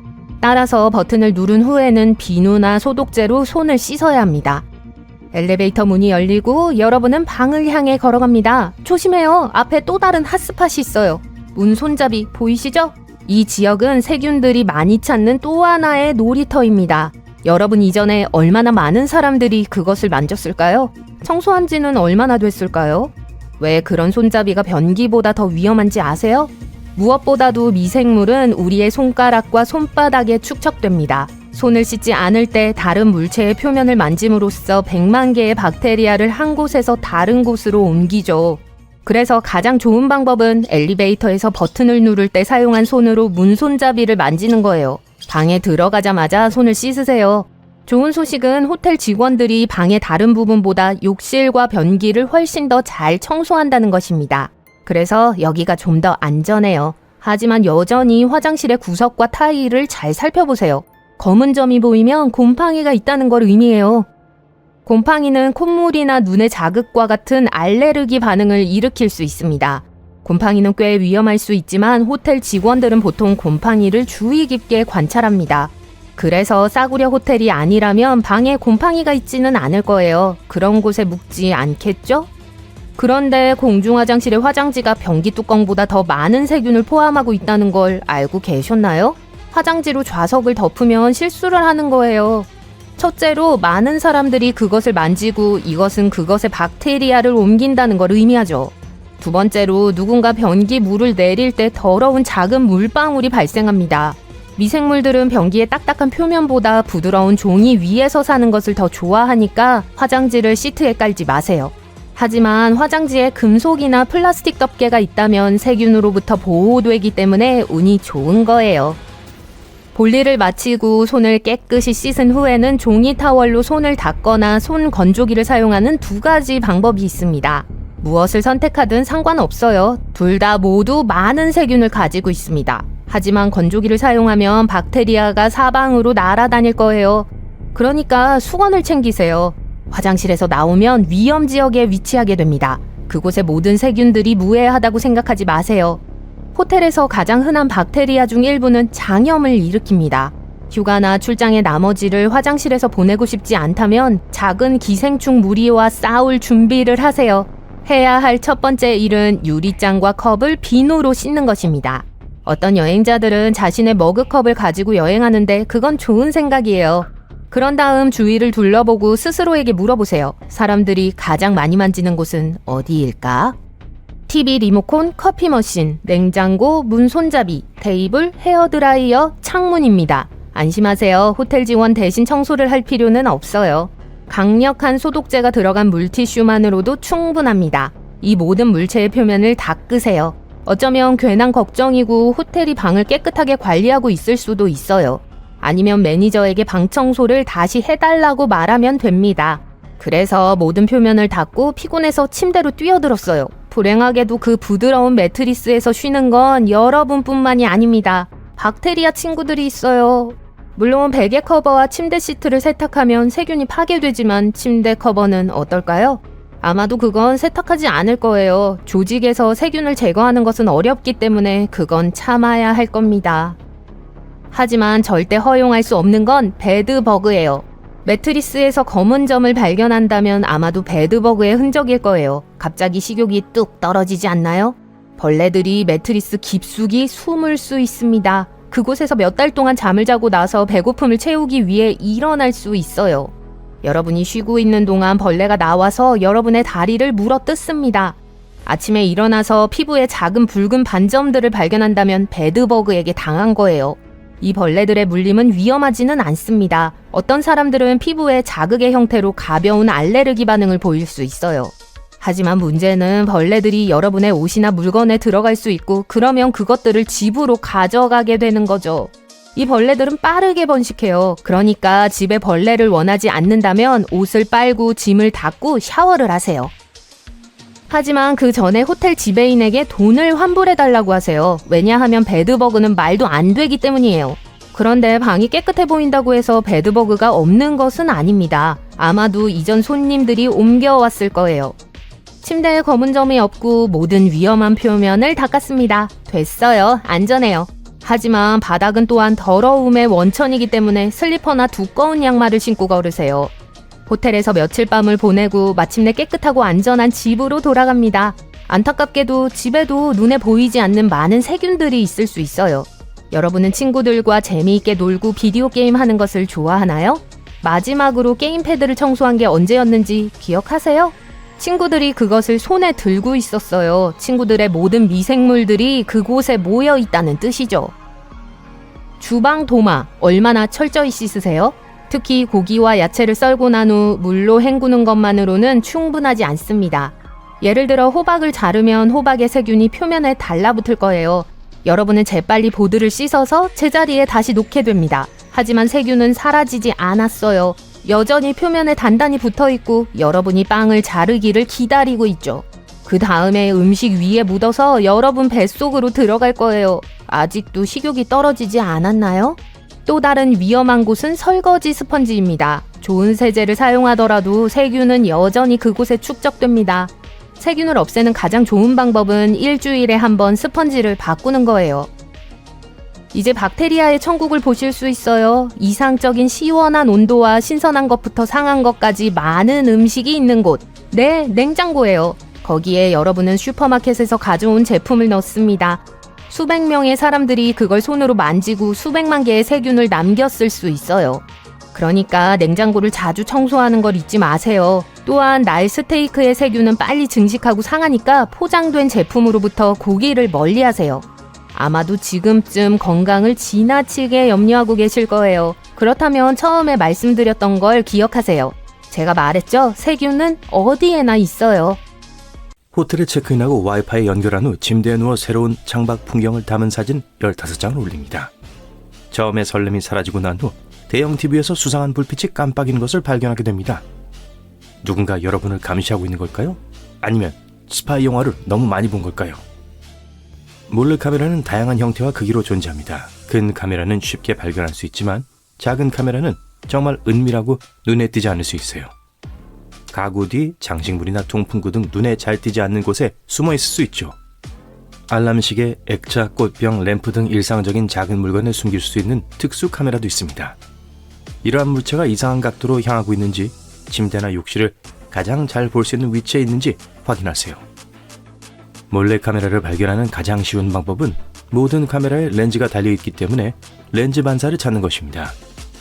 불을 끄고 손전등, 레이저 포인터 또는 특수 무선 스파이캠 탐지기로 방안을 천천히 스캔하세요.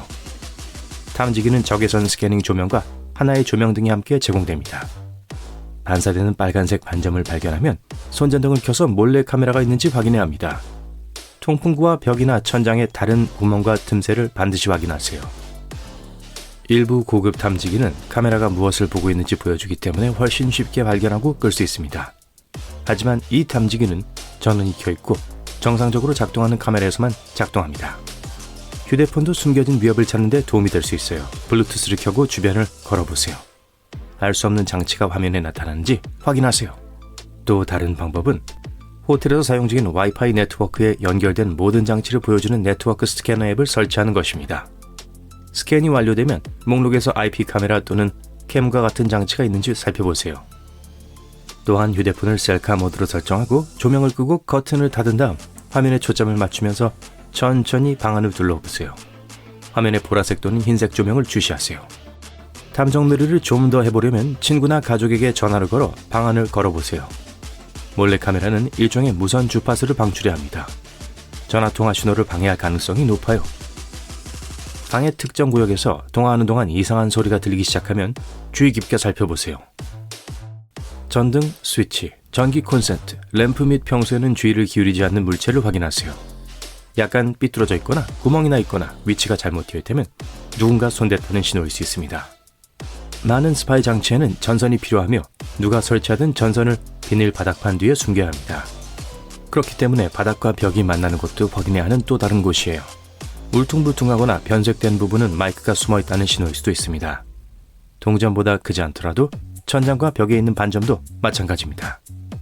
몰래카메라나 의심스러운 물건을 발견하면 주저하지 말고 호텔 관리팀이나 예약 서비스 알려주세요. 직접 기기를 만지거나 옮기려고 하지 마세요.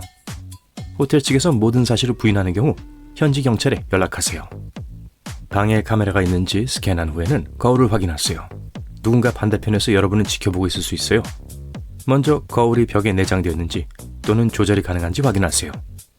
거울이 반투명하면 벽에 내장되어 있는 겁니다. 간단한 테스트를 통해 거울을 확인할 수 있어요. 손가락 끝을 유리에 대고 손가락을 떼어낼 때 지문이 남을 정도로 세게 누르세요. 지문을 관찰하세요. 지문과 유리가 있어야 할 곳에 거울 사이에 작은 틈이 있다면 그냥 거울이에요. 반투명 거울에는 틈이 없습니다. 거울이 반투명인지 확인하는 또 다른 방법은 두드리는 거예요. 반대편에서 누군가가 나를 보고 있다면 거울에서 텅 빈 소리가 날 거예요. 이중 거울은 내 쪽보다 반대편에 더 밝은 조명이 필요합니다. 거울에 가까이 다가가서 양손으로 눈을 가리세요. 거울 뒤에 빛이 보이나요? 그렇다면 원치 않는 관객이 있을 수 있어요. 방을 나가거나 잠자리에 들기 전에 모든 문이 단단히 잠겨 있는지 확인하세요. 모든 문이란 방으로 들어가는 입구뿐만 아니라 테라스로 통하는 문도 의미합니다. 휴대용 도어록을 사용하면 보안을 더욱 강화할 수 있어요. 작은 DIY 프로젝트로 문고리에 벨트나 가방끈을 감아도 좋아요. 버클을 채우고 여러 번 감아 보호 기능을 강화하세요. 자려고 할 때 문 옆에 피라미드 모양으로 물건을 쌓아두는 것도 좋은 아이디어입니다. 유리컵과 머그잔이 제격입니다. 잠자는 동안 누군가가 방 안으로 들어오려고 하면 요란한 소음이 발생할 거예요. 침입자는 조용한 걸 선호하기 때문에 금품을 훔치는 것을 바로 포기할 가능성이 높습니다. 귀중품을 가지고 여행할 때 방에 두는 것이 불편하면 객실 내 금고에 보관할 수 있습니다. 하지만 금고는 물리적 자물쇠 대신 비밀번호를 사용하기 때문에 만일의 경우를 대비해 호텔 직원이 마스터 코드를 알고 있어야만 잠금을 해제할 수 있어요. 따라서 대신 개인 금고를 사용할 수 있어요. 예를 들어 아마존에서 책처럼 생긴 금고를 구할 수 있어요. 튼튼한 금속과 질감이 있는 종이로 만들어져 있습니다.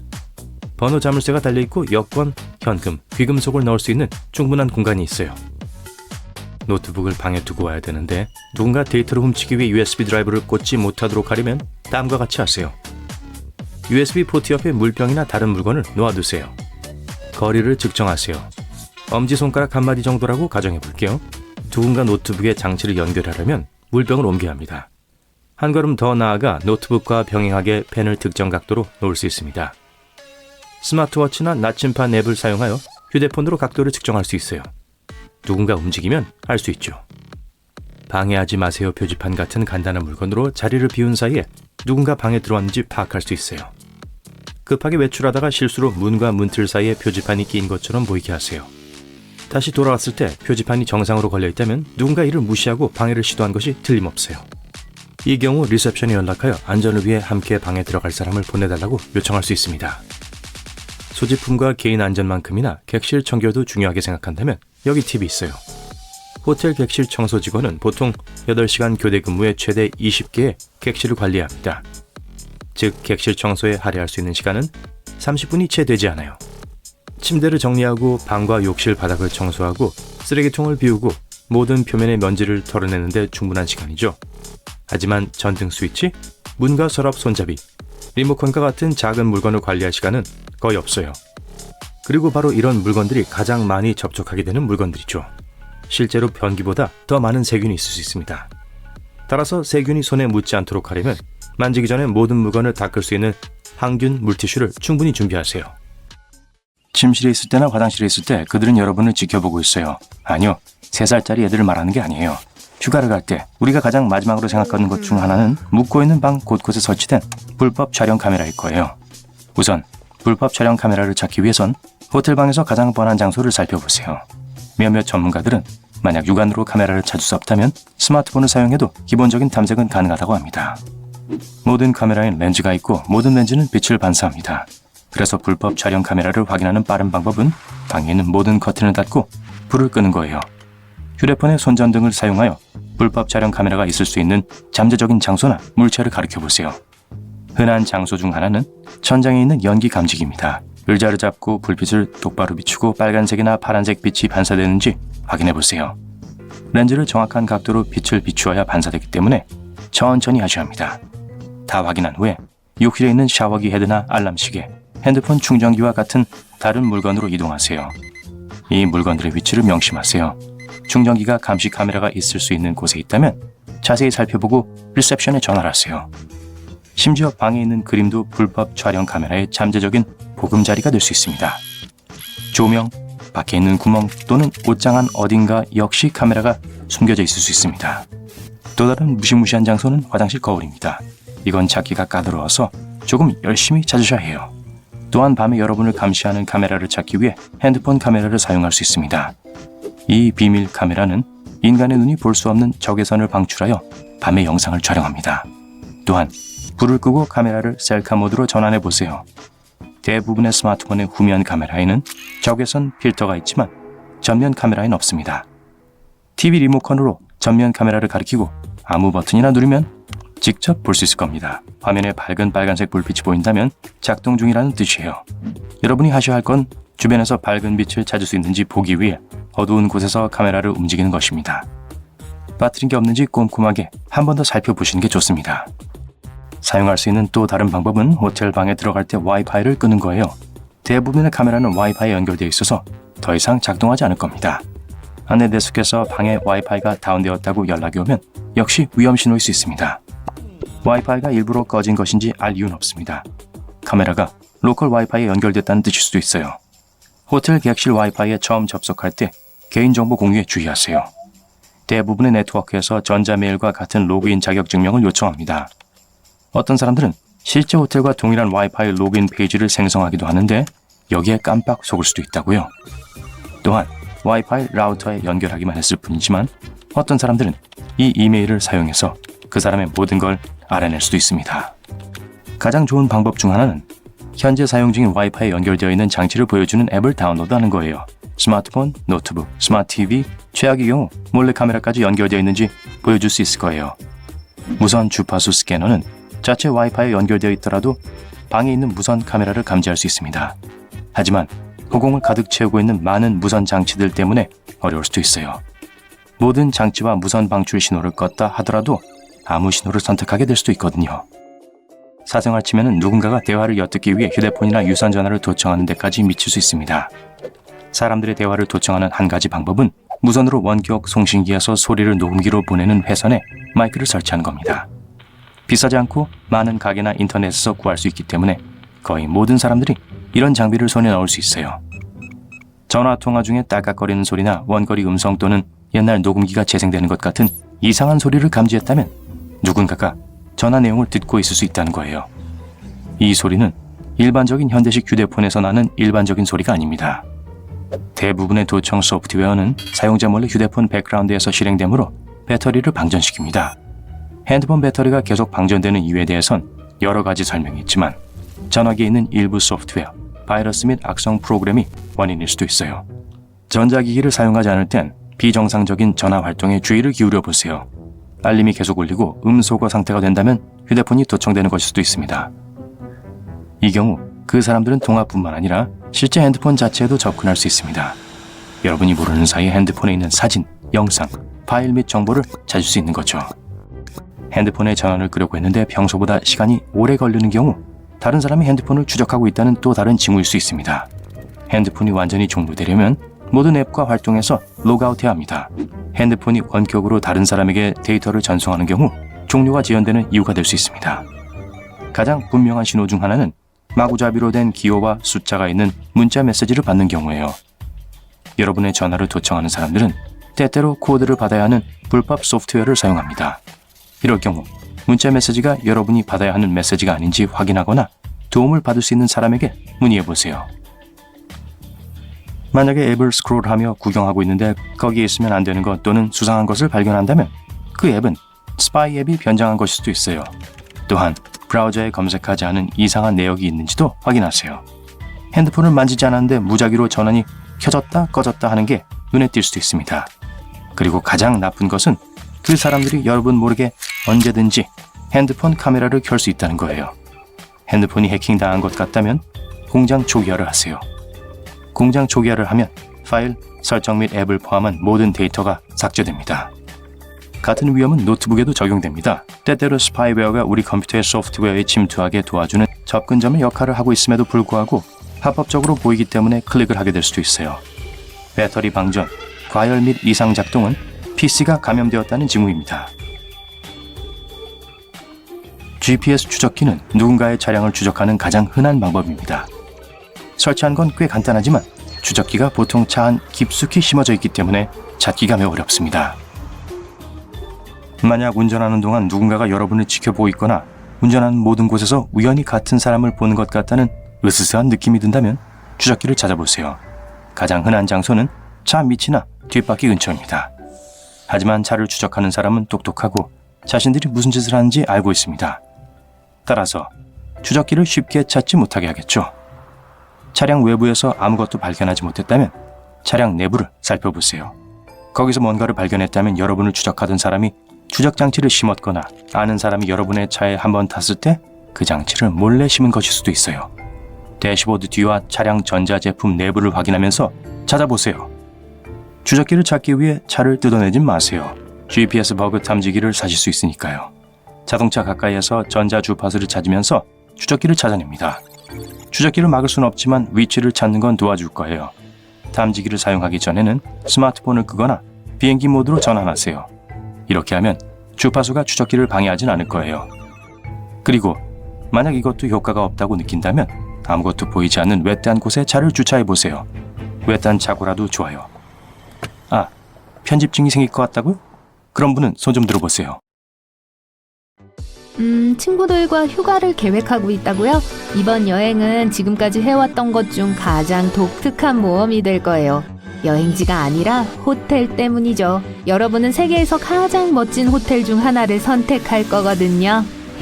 더 돌체바이 윈덤.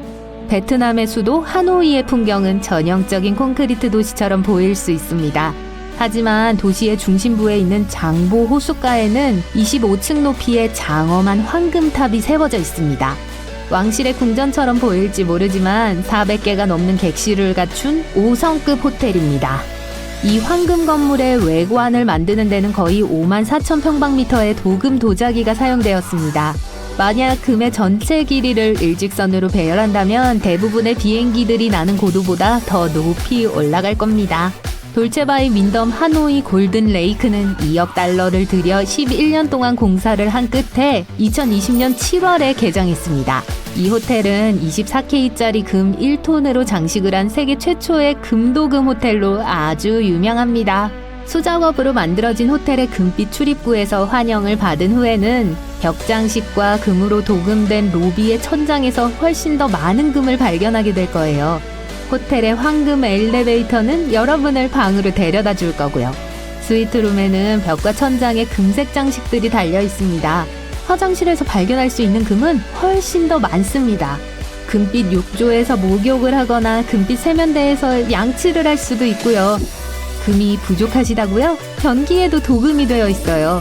이 호텔의 옥상에 있는 18평방미터 인피니티 풀에서는 도시의 전경을 한눈에 볼 수 있으며 24K의 금박 타일과 모자이크도 있어요. 아직도 금이 부족하시다고요? 호텔의 메뉴판에도 금이 있고 먹을 수 있는 금가루를 뿌린 음식도 있습니다. 황금 스테이크는 먹어본 적이 없을 거예요. 아마 이 호텔에 대해 듣기만 해도 왕족처럼 느껴질지도 모르지만 호텔의 호화로운 금으로 장식된 방에서 하룻밤을 묵기 위해 할리우드의 영화배우가 될 필요는 없습니다. 이 호텔의 주인은 이곳에서 묵고 싶어하는 모든 투숙객들을 환영하기 때문에 돌체에서의 숙박은 아주 저렴한 편이에요. 모든 금이 현지에서 조달되었기 때문에 주인은 건설 비용을 줄일 수 있었고 그렇게 저렴한 가격의 방을 제공할 수 있게 되었어요. 스웨덴 아이스 호텔.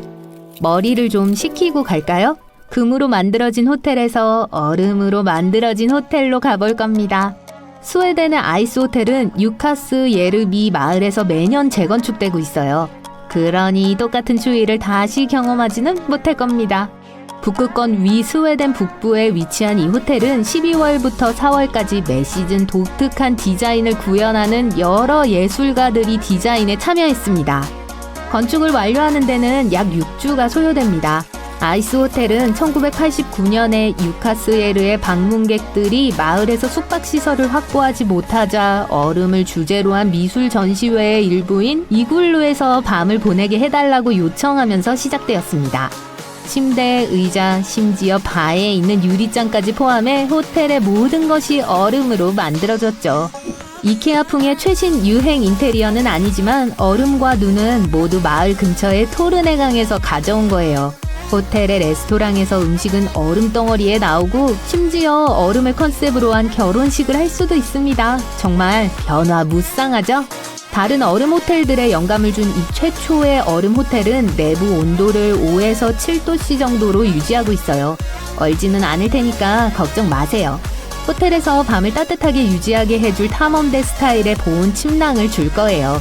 쌀쌀한 공기에 적응하는 데 도움이 되는 서바이벌 코스도 수강할 수 있습니다. 호텔 자체는 얼음장 같지만 환대는 따뜻하며 이곳은 스웨덴에서 가장 인기 있는 숙박시설 중 하나가 되었습니다. 헨나 호텔. 쥐라기 공원은 아닐지도 모르지만 일본 나가사키에 있는 헨나 호텔에는 여전히 공룡들이 남아 있습니다. 사실 로봇 공룡이죠. 하지만 이 호텔에서 로봇인 건 공룡뿐만이 아니에요. 호텔 직원의 대부분이 로봇이거든요. 아주 독특한 이 헨나 호텔은 세계 최초의 로봇 작동식 호텔이라고 해요. 리셉션에서는 휴머노이드나 나비 넥타이와 귀여운 모자를 쓰고 미국 억양을 쓰는 벨로시랩터가 여러분을 맞아줄 거예요. 체크인을 하면 짐꾼 로봇이 짐을 객실로 운반해주고 호텔 서비스에 대한 정보를 컨시어지 로봇이 알려줄 거예요. 또한 방에는 사랑스러운 로봇 비서가 불을 켜고 일기예보를 알려줄 겁니다. 이 호텔의 또 다른 독특한 특징은 얼굴 인식 기술입니다. 키카드를 쓰는 건 옛날 얘기죠. 최소한 객실 문이 잠길까봐 걱정하지는 않으셔도 될 거예요. 헨나는 일본어로 이상한이라는 뜻인데 기발한 호텔을 소개하는 오늘의 목록에 참 잘 어울리죠? 안타깝게도 개점 후 헨나 호텔은 243명의 로봇 직원들 중 절반을 해고해야 했습니다. 몇몇 로봇이 일을 그렇게 효율적으로 하지 못했거든요. 로봇 호스트들 때문에 몇몇 손님들은 밤에 잠에서 깨기도 하고 가끔 영혼 없는 눈빛으로 환영을 받기도 했다고 했습니다. 한밤중에 나비 넥타이와 모자를 쓴 로봇 벨로시랩터가 여러분의 잠을 깨운다고 생각해보세요. 몇몇 로봇들은 일자리를 잃었지만 이 호텔의 절반은 여전히 로봇 직원들입니다. 더 부트. 신발 속에 살았던 나이든 여자에 대해 들어본 적 있으신가요? 자, 이제 신발 속의 삶을 적어도 하룻밤 동안은 직접 경험하실 수 있을 거예요. 이 숨은 보석은 뉴질랜드 남섬에 있는 환상적인 밤나무 숲에 자리 잡고 있습니다. 동화 속에서 뛰어나온 것 같은 작은 호텔이죠. 우리 목록에 있는 다른 호텔들과는 달리 더 부트에서는 한 번에 2명의 손님만 수용할 수 있지만 편안한 숙박을 약속합니다. 이 안락한 오두막 호텔은 창문과 현관문이 있는 거대한 부츠처럼 보이는데 자신의 이름에 걸맞는 모양을 하고 있죠. 실내 인테리어도 꽤 기묘해요. 부츠의 발끝에 안락한 거실 공간이 있거든요. 그리고 벽난로와 침실로 이어지는 나선형 계단도 구비되어 있습니다. 여기서는 현대 기술을 찾아볼 수 없지만 이는 책, 촛불과 함께 조용히 낭만적인 휴식을 취하기 위한 것입니다. 따라서 TV나 인터넷은 사용할 수 없습니다. 다행히도 이 신발에서 거인의 발냄새는 나지 않아요. 비록 뉴질랜드에서 거인들이 멸종했다고 확신은 하지만 그래도 잠을 잘 때 거인의 거대한 발이 여러분을 밟을지 걱정할 필요는 없어요. 긴장 푸세요. 에스페오 데 루나. 모험가의 신발을 걸어두기에 난파선의 배암보다 더 좋은 장소가 있을까요? 아니면 그렇게 생긴 호텔은 어떨까요?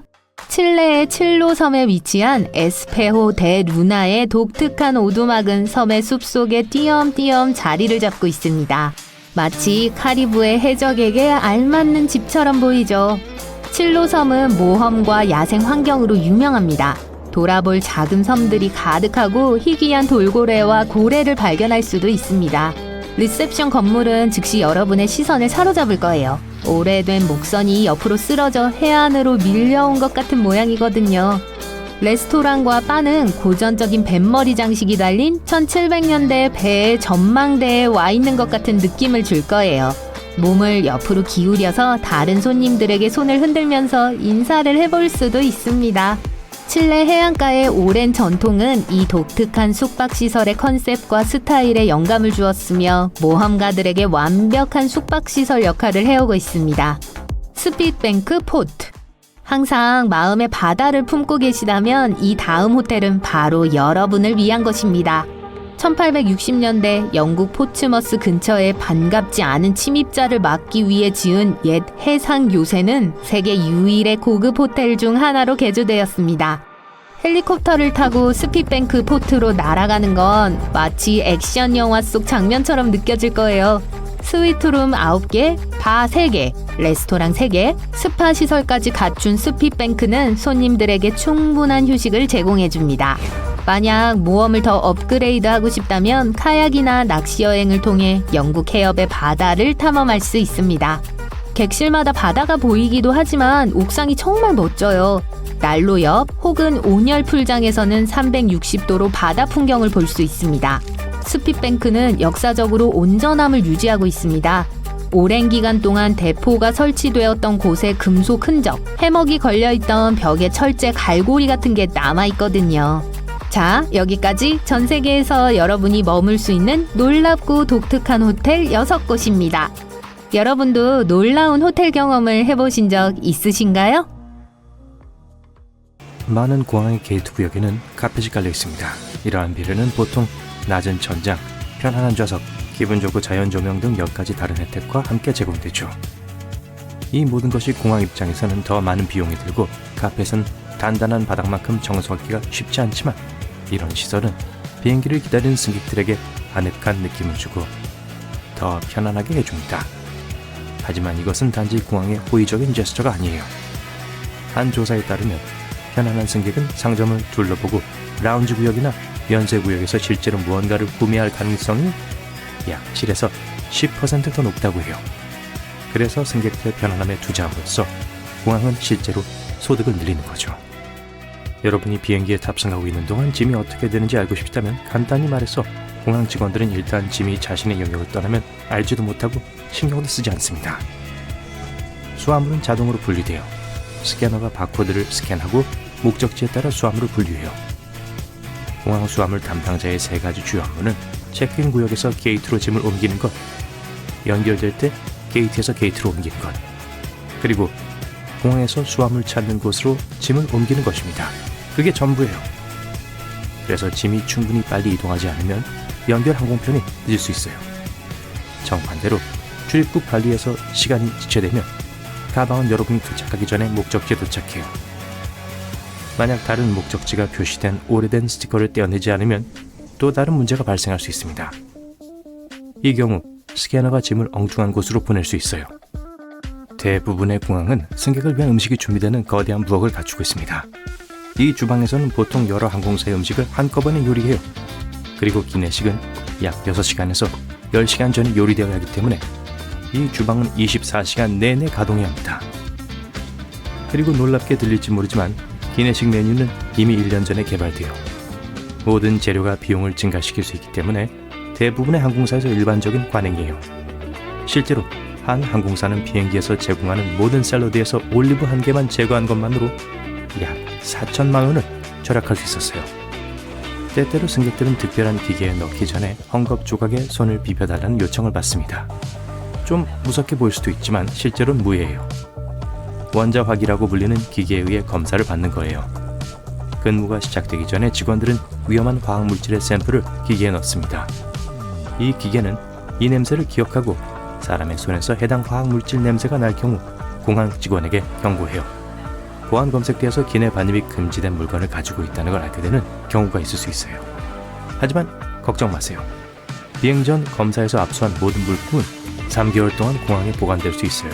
게다가 국내 어느 주소로 붙일 수 있는 기회가 있을 수도 있어요. 보안 검색에서 뺏기고 청구되지 않은 물건은 특별 경매에서 판매되어 전 세계로 배송됩니다.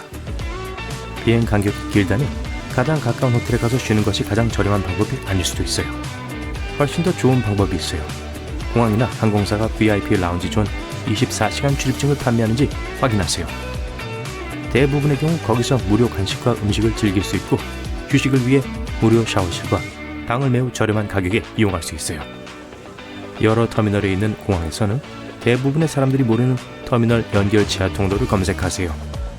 예를 들어 독일의 프랑크푸르트 공항에는 제1터미널과 제2터미널 사이에 보행 터널이 있는데 이 터널은 승객들이 단순히 그 존재를 알지 못하기 때문에 직원들이 주로 사용합니다.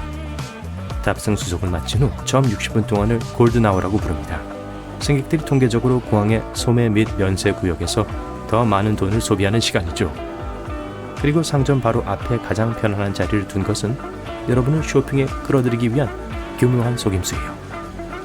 편안한 의자에 앉아 화려한 간판이나 지연대를 보는 것은 유혹적이고 바로 그게 공항이 원하는 거예요. 만약 항공편이 초과 예약되어 지정된 시간에 비행기를 탈 수 없다면 보상의 의미로 제공된 상품권을 무조건 덥석 받지 마세요. 보통 항공사들은 비행기 좌석을 양보할 충분한 지원자들이 나타날 때까지 보상금 금액을 계속 올립니다. 만약 그렇게 하지 않고 억지로 밀려났다면 대신 현금 환불을 요구할 수 있어요. 항공권 가격과 지연 시간에 따라 약 150만 원까지 받을 수도 있습니다. 대부분의 공항에는 프로파일러라고 불리는 특정 전문가가 있어요. 이 사람들은 관찰 기술에 의한 승객 선별이라는 테크닉을 훈련받아요. 의심스러운 사람을 탐지하기 위해 얼굴 표정, 몸짓, 행동을 주의 깊게 분석하죠. 그들의 임무는 불안감을 나타내는 비언어적인 징후를 알아차리는 거예요. 예를 들어 입술을 핥고 긁적이고 주변을 많이 둘러보는 것 같은 행동이죠. 프로파일러가 어떤 사람이 수상한 방식으로 행동한 것을 발견하면 검사를 요청하고 그 사람에 대해 더 알아보기 위해 대화를 할 수 있어요. 프로파일러는 메인홀과 여권 검사 구역에서 일합니다. 그들이 묻는 전형적인 질문은 방문 목적이 무엇입니까? 예요. 그러고 나서 이 질문에 대한 그 사람의 반응을 확인합니다. 승객이 아무리 말을 아끼더라도 만약 무언가를 숨기고 있다면 그 사람의 행동에서 보이는 아주 작은 단서 덕분에 알게 될 거예요. 여러분의 짐은 비행기에 오르기 전에 5가지 보안 단계를 통과하는데 내용물을 스캔하는 것 이외에도 위험한 화학물질 냄새를 맡을 수 있는 특별한 개에 의한 검사가 포함됩니다. 개의 코가 인간의 코보다 훨씬 강하다는 것은 잘 알려진 사실이에요. 사실 개는 사람보다 냄새를 10,000배에서 10만 배 더 잘 구별합니다. 보안을 위해 개의 이런 뛰어난 능력을 활용하고 의심스러운 물질을 탐지하기 위해서 정기적으로 탐지견을 사용하는 것은 놀랄 일이 아니죠. 정말 멋진 사실은 탐지견과 일반 개를 구분할 수도 없다는 거예요. 경찰견과 달리 공항에서 일하는 개들은 사람들을 겁주거나 위협하도록 훈련되지 않았어요. 가장 인기 있는 탐지견 품종은 골든 리트리버, 레브라도 리트리버, 저먼 쇼트헤어 포인터입니다. 특별히 지정된 장소에서 휴대폰을 충전하는 것은 편리해 보일 수도 있지만 실제로는 안전하지 않아요. 충전 코드로만 연결할 수 있게 된 충전기를 사용하면 여러분도 모르는 사이에 전화기에 악성 프로그램이 설치될 수 있어요. 휴대폰이나 태블릿을 안전하게 충전하는 유일한 방법은 전기 소켓을 찾아 충전기와 함께 사용하는 것이에요. 무료 공항 와이파이도 마찬가지예요. 공항이 자주 인증을 요구하는 것 이외에도 보호되지 않은 와이파이 핫스팟을 사용하는 동안 다른 사용자가 데이터에 쉽게 접근할 수 있어요. 모바일 데이터를 사용하는 것이 더 안전하지만 공항의 와이파이를 사용해야 하는 경우 장치의 모든 중요한 정보를 지우거나 암호하는 것이 좋습니다. 보안 검색을 할 때마다 노트북을 가방에서 꺼내는 건 짜증날 수 있어요. 그러나 공항 직원은 여러분의 장치를 확실히 살펴서 안에 아무것도 숨겨져 있지 않은지 확인해야 해요. X선 스캐너의 화면에서 랩톱은 하드드라이브, CD 드라이브 등이 선명하게 보이는 반투명 물체처럼 보입니다. 하지만 보안 담당자는 이러한 부품 뒤에 무엇이 있는지 볼 수 없어요. 예를 들어 고밀도의 다소 큰 배터리 같은 거요. 사람들은 가장 가까운 보안 검색 라인을 선택하는 경향이 있습니다. 만약 그 줄이 너무 붐비면 신분증과 티켓 확인을 받은 후에 둘러보세요. 훨씬 사람이 더 적은 다른 라인이 보일 거예요. 어떤 검색 라인은 터미널의 맨 끝에 위치해 있기 때문에 승객들이 잘 알아차리지 못합니다. TSA 사전 체크를 신청한 것은 미국을 오갈 때 시간을 절약하는 데 큰 도움이 될 수 있어요. 이 프로그램의 회원이 되면 몇 가지 큰 특전이 있어요. 첫째, 보안과 여권 검사를 통과한 것이 더 빨라요. 사전 체크 여행자라면 신발을 벗거나 벨트를 풀 필요가 없어요. 그리고 액체나 노트북 같은 것을 특별한 통에 넣지 않아도 돼요. 미국을 오가는 게 아니라면 다른 나라에서도 이용할 수 있는 유사한 서비스가 있어요.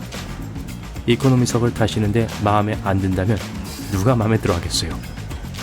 온라인으로 체크인을 하고 비행기 출발 4일 전쯤 좌석 옵션을 확인하세요. 이때가 항공사들이 일반적으로 좌석을 업그레이드하기 시작할 때이고 여러분은 적은 요금으로 혹은 때로는 무료로 비즈니스 클래스로 업그레이드 받을 수도 있어요. 이미 공항에 도착했을 때도 업그레이드를 요청할 수 있어요. 대부분의 사람들은 이 기회를 알지 못하거나 전혀 신경 쓰지 않기 때문에 운이 좋을 수도 있어요. 많은 공항들은 물가에 지어져 있습니다. 이유는 아주 많아요. 우선 대부분의 공항들은 대도시에 위치해 있습니다. 그리고 대도시는 대개 바다나 강, 호수 근처에 있죠. 트럭이 없고 적절한 도로가 지어지지 않았던 옛날에는 물건을 배로 운송했기 때문에 도시 근처에 바다나 강이 있어야 음식이나 건축자재와 같은 필수적인 물자를 도시에서 전달받을 수 있었습니다. 그리고 이런 환경이 있어야 도시의 경제를 부양해줄 무역도 가능했고요. 대부분의 사람들이 시골보다는 사업이나 휴가를 위해 대도시로 여행을 갑니다. 따라서 도시에 공항을 짓는 게 이치에 맞았죠. 여행에 대한 수요가 높다면 공항에 대한 수요도 높고 또 수익성이 있다는 뜻이니까요. 하지만 이게 공항을 물가에 짓는 유일한 이유는 아니에요. 대도시는 보통 아주 붐비는데 공항을 지으려면 아주 넓은 부지가 필요하죠. 뉴욕시 한복판에 공항을 지을 수 있을 정도로 큰 공간을 찾아야 한다고 상상해보세요. 기본적으로 불가능할 겁니다. 물가 근처의 지역은 보통 좀 더 시골 지역이기 때문에 고층 빌딩으로 가득 찬 대도시보다 공간이 더 많습니다. 어떤 나라들은 심지어 여기서 한 걸음 더 나아갔어요. 일본에서는 땅이 매우 귀하기 때문에 건축가들은 오사카만에서 5km 떨어진 곳에 인공섬을 지었고 그곳에 간사이 국제공항을 건설했습니다. 이 인공섬의 길이는 4km, 너비는 2.5km입니다. 크기가 상당해서 우주에서도 보일 정도라고 해요. 이 공항을 짓는 데는 무려 38개월이 걸렸습니다. 그리고 자동차, 철도, 고속선을 타면 혼슈섬까지 갈 수 있어요. 간사이 국제공항은 1994년에 문을 열었으며 바다에 건설된 세계 최초의 공항이 되었습니다. 하지만 이런 위치에도 불구하고 간사이 공항에는 1.5km 정도의 세계에서 가장 긴 공항 터미널이 있습니다. 또한 비행기가 착륙할 때는 주위에 장애물이 있어서는 안 됩니다. 장애물이 있다면 비행기를 착륙시키기가 정말 어려워질 테니까요. 이때 나무, 산, 건물, 송전선 모두 이 장애물에 포함됩니다. 물 위라면 어떤 것도 비행기의 이륙과 착륙을 제한하지 못할 테니 훨씬 더 안전한 환경이 만들어질 것입니다. 산이 많은 섬에서는 섬 위의 산처럼 보통 활주로가 바다와 평행하게 놓여 있습니다. 카나리아 제도의 공항 중 하나인 그란 카나리아 공항이 이렇죠. 이는 안전상의 이유 때문이기도 합니다. 만약 비행기가 활주로로 착륙을 취소하고 다시 돌아가야 한다면 아무 충돌 없이 안전히 착륙할 수 있는 충분한 공간이 있어야 할 겁니다. 또한 비행기 안의 승객들에게 문제를 일으키지 않는 안전한 각도로 다시 하늘을 날아갈 수 있어야 합니다. 그 안전한 고도에 도달하려면 공항이 대도시나 산악 지역에 있을 때보다 바다 근처에 있을 때 훨씬 더 쉽고 안전할 겁니다. 착륙 실패 이야기가 나왔으니 말인데요. 조종사들은 이륙 시 엔진 고장에 대처하는 법을 훈련받습니다. 비행기가 이륙할 수 있는 적절한 속도에 도달한다면 엔진이 고장나더라도 활주로를 떠나야 해요. 걱정하지는 마세요. 조금 더 노력이 필요할 뿐이지 엔진 하나로도 날 수 있으니까요. 엔진의 힘이 줄어들어 적절한 고도에 도달하는데 더 오랜 시간이 걸리고 이륙할 때 더 많은 공간이 필요해지게 되거든요. 바다를 향해 이륙한다면 어떤 장애물에 충돌하게 될지 걱정할 필요 없이 안전한 고도에 쉽게 오를 수 있습니다. 물가에 공항을 짓는 또 다른 이유는 하늘 위로 올라갈수록 공기가 희박해지기 때문입니다. 그러면 날개에서 생성된 양력뿐만 아니라 엔진의 추력이 감소됩니다. 그러니 높은 곳에서 비행기가 출발해야 한다면 이륙하는 게 더 어려울 거예요. 경제적인 측면을 고려하면 더 긴 활주로를 지어야 하기 때문에 돈이 더 많이 들게 되어 좋은 선택이 아니겠죠. 낮은 곳에서 비행기가 이륙한다면 많은 에너지를 소모하지 않기 때문에 연료도 덜 필요해질 것이고 비행기가 열심히 돌아갈 필요가 없기 때문에 소음도 덜 발생하게 될 것입니다. 하지만 이런 환경에도 불구하고 공항의 소음 수준은 꽤 상당한 편입니다. 밤에 잠을 자려고 하는데 비행기가 집 위를 지나가며 소음을 낸다고 상상해보세요. 공항을 주거지역에서 멀리 떨어진 물가에 지는 가장 중요한 이유 중 하나는 물고기들은 보통 소음 민원을 제기하지 않기 때문이죠.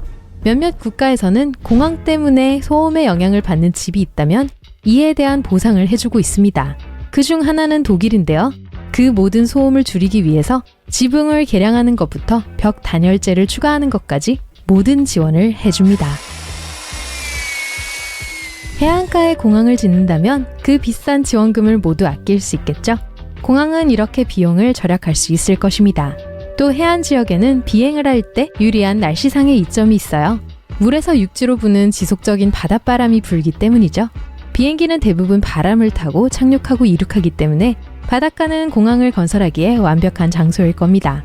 예상치 못한 강풍으로 인한 지연도 없겠죠. 단, 봄과 여름에 불어오는 바닷바람은 좋지만 물가의 지역은 가을과 겨울에 안개가 끼기 쉬우므로 장단점이 모두 있겠네요. 하지만 모든 공항이 해안가에 위치해 있지는 않습니다. 역시 문제가 많이 생길 수 있기 때문인데요. 가장 큰 문제 중 하나는 새입니다. 깃털 달린 이 친구들은 맛있는 물고기를 먹기 위해 바닷가에 살고 있습니다. 하지만 조종사들에게 큰 문제를 일으킬 수 있죠. 공항에서는 공포전술을 사용하여 이 문제를 해결했습니다. 비행기는 엄청난 소음을 만들어내는데 새들은 소음을 별로 좋아하지 않잖아요. 공항에서는 또 별도로 큰 소음을 내거나 방해가 되는 새를 쫓아내기 위해 심지어 매를 훈련시키기도 해요. 하지만 바다와 가까운 곳에 건물을 지을 때 가장 명백한 위험은 홍수예요. 공항을 짓는 데 드는 돈도 엄청나고 비행기 값도 만만치 않으니까요. 지난 2018년 간사이 공항은 태풍 제비로 인해 침수되었습니다. 이틀 동안 모든 운항을 취소해야 했고 수위가 너무 높아져 비행기의 엔진이 고장나 버렸어요. 해안 공항들은 홍수로부터의 피해를 줄이기 위해 조치를 취하기는 하지만 태풍으로부터 모든 것을 구해내는 것은 꽤 어려운 일입니다. 해수면의 상승과 극단적인 날씨 변화로 인해 이런 홍수가 일어날 가능성은 점점 커지는 것으로 보입니다. 세계에서 가장 바쁜 공항 100개 중 4분의 1이 해발 10m 미만이고 뉴욕, 샌프란시스코, 상하이를 포함한 12개 공항은 5m 미만에 위치해 있습니다. 아이쿠. 그리고 물은 또 다른 문제를 야기할 수 있습니다. 비행기가 활주로를 지나치고 나면 갈 곳이 없다는 거죠. 오버슈팅은 기본적으로 조종사가 활주로 길이를 짧게 생각해 제 시간에 이륙 속도에 도달하지 못하는 경우를 말하는데요. 공항이 육지에 있다면 비행기가 달릴 수 있는 잔디나 콘크리트 길이 조금 있을 거예요. 이 경우 비행기에 약간의 손상이 생기겠지만 큰 피해는 없습니다. 하지만 해안공항이라면 비행기가 바로 물속에 들어갈 수 있다는 거죠. 다행히도 이런 일이 일어나지 않도록 하는 새로운 기술이 있습니다. 이 새로운 도구에 조종사가 기상 조건을 포함해 이륙에 영향을 미칠 수 있는 모든 정보를 입력하면 이 시스템은 비행기가 정지해야 하는 활주로의 길이를 계산해 줍니다. 또한 많은 공항에서는 물벼락을 피하기 위해 활주로 끝에 부드러운 콘크리트를 깔아두었습니다. 비행기가 이 부드러운 콘크리트 위를 지나면 속도가 늦어져 너무 멀리 나가지 못하게 되죠. 그리고 물가에 공항을 지을 때 생기는 경제적인 문제도 있습니다. 높은 수요 때문에 해안이나 호수 옆의 토지 임대료는 육지보다 높습니다. 미국에서 해안 지역은 전체 육지의 약 10%에 불과하지만 미국 인구의 40%가 해안가에 살고 있으니까요. 공항은 평지에 지어야 하지만 이 평지를 찾는 게 항상 쉬운 일은 아닙니다. 그리고 해안지대는 모래 상태와 습지 때문에 특별한 문제를 일으킬 수 있어요. 하지만 불가능한 것은 아니에요. 세계에서 가장 유명한 공항 중 하나인 뉴욕의 JFK 공항이 습지에 지어졌거든요. 이 땅은 다른 지역보다 훨씬 쌌지만 습지대는 실제로 많이 활용할 수가 없었어요. 물론 무거운 것들을 올리기에 적합한 땅을 만들기 위해 많은 돈이 들 수도 있지만 모두 해결되었죠. 습지라고 해도 세계에서 가장 유명한 도시 중 하나에서 이렇게 큰 부지를 발견하는 건 매우 드문 일이니까요.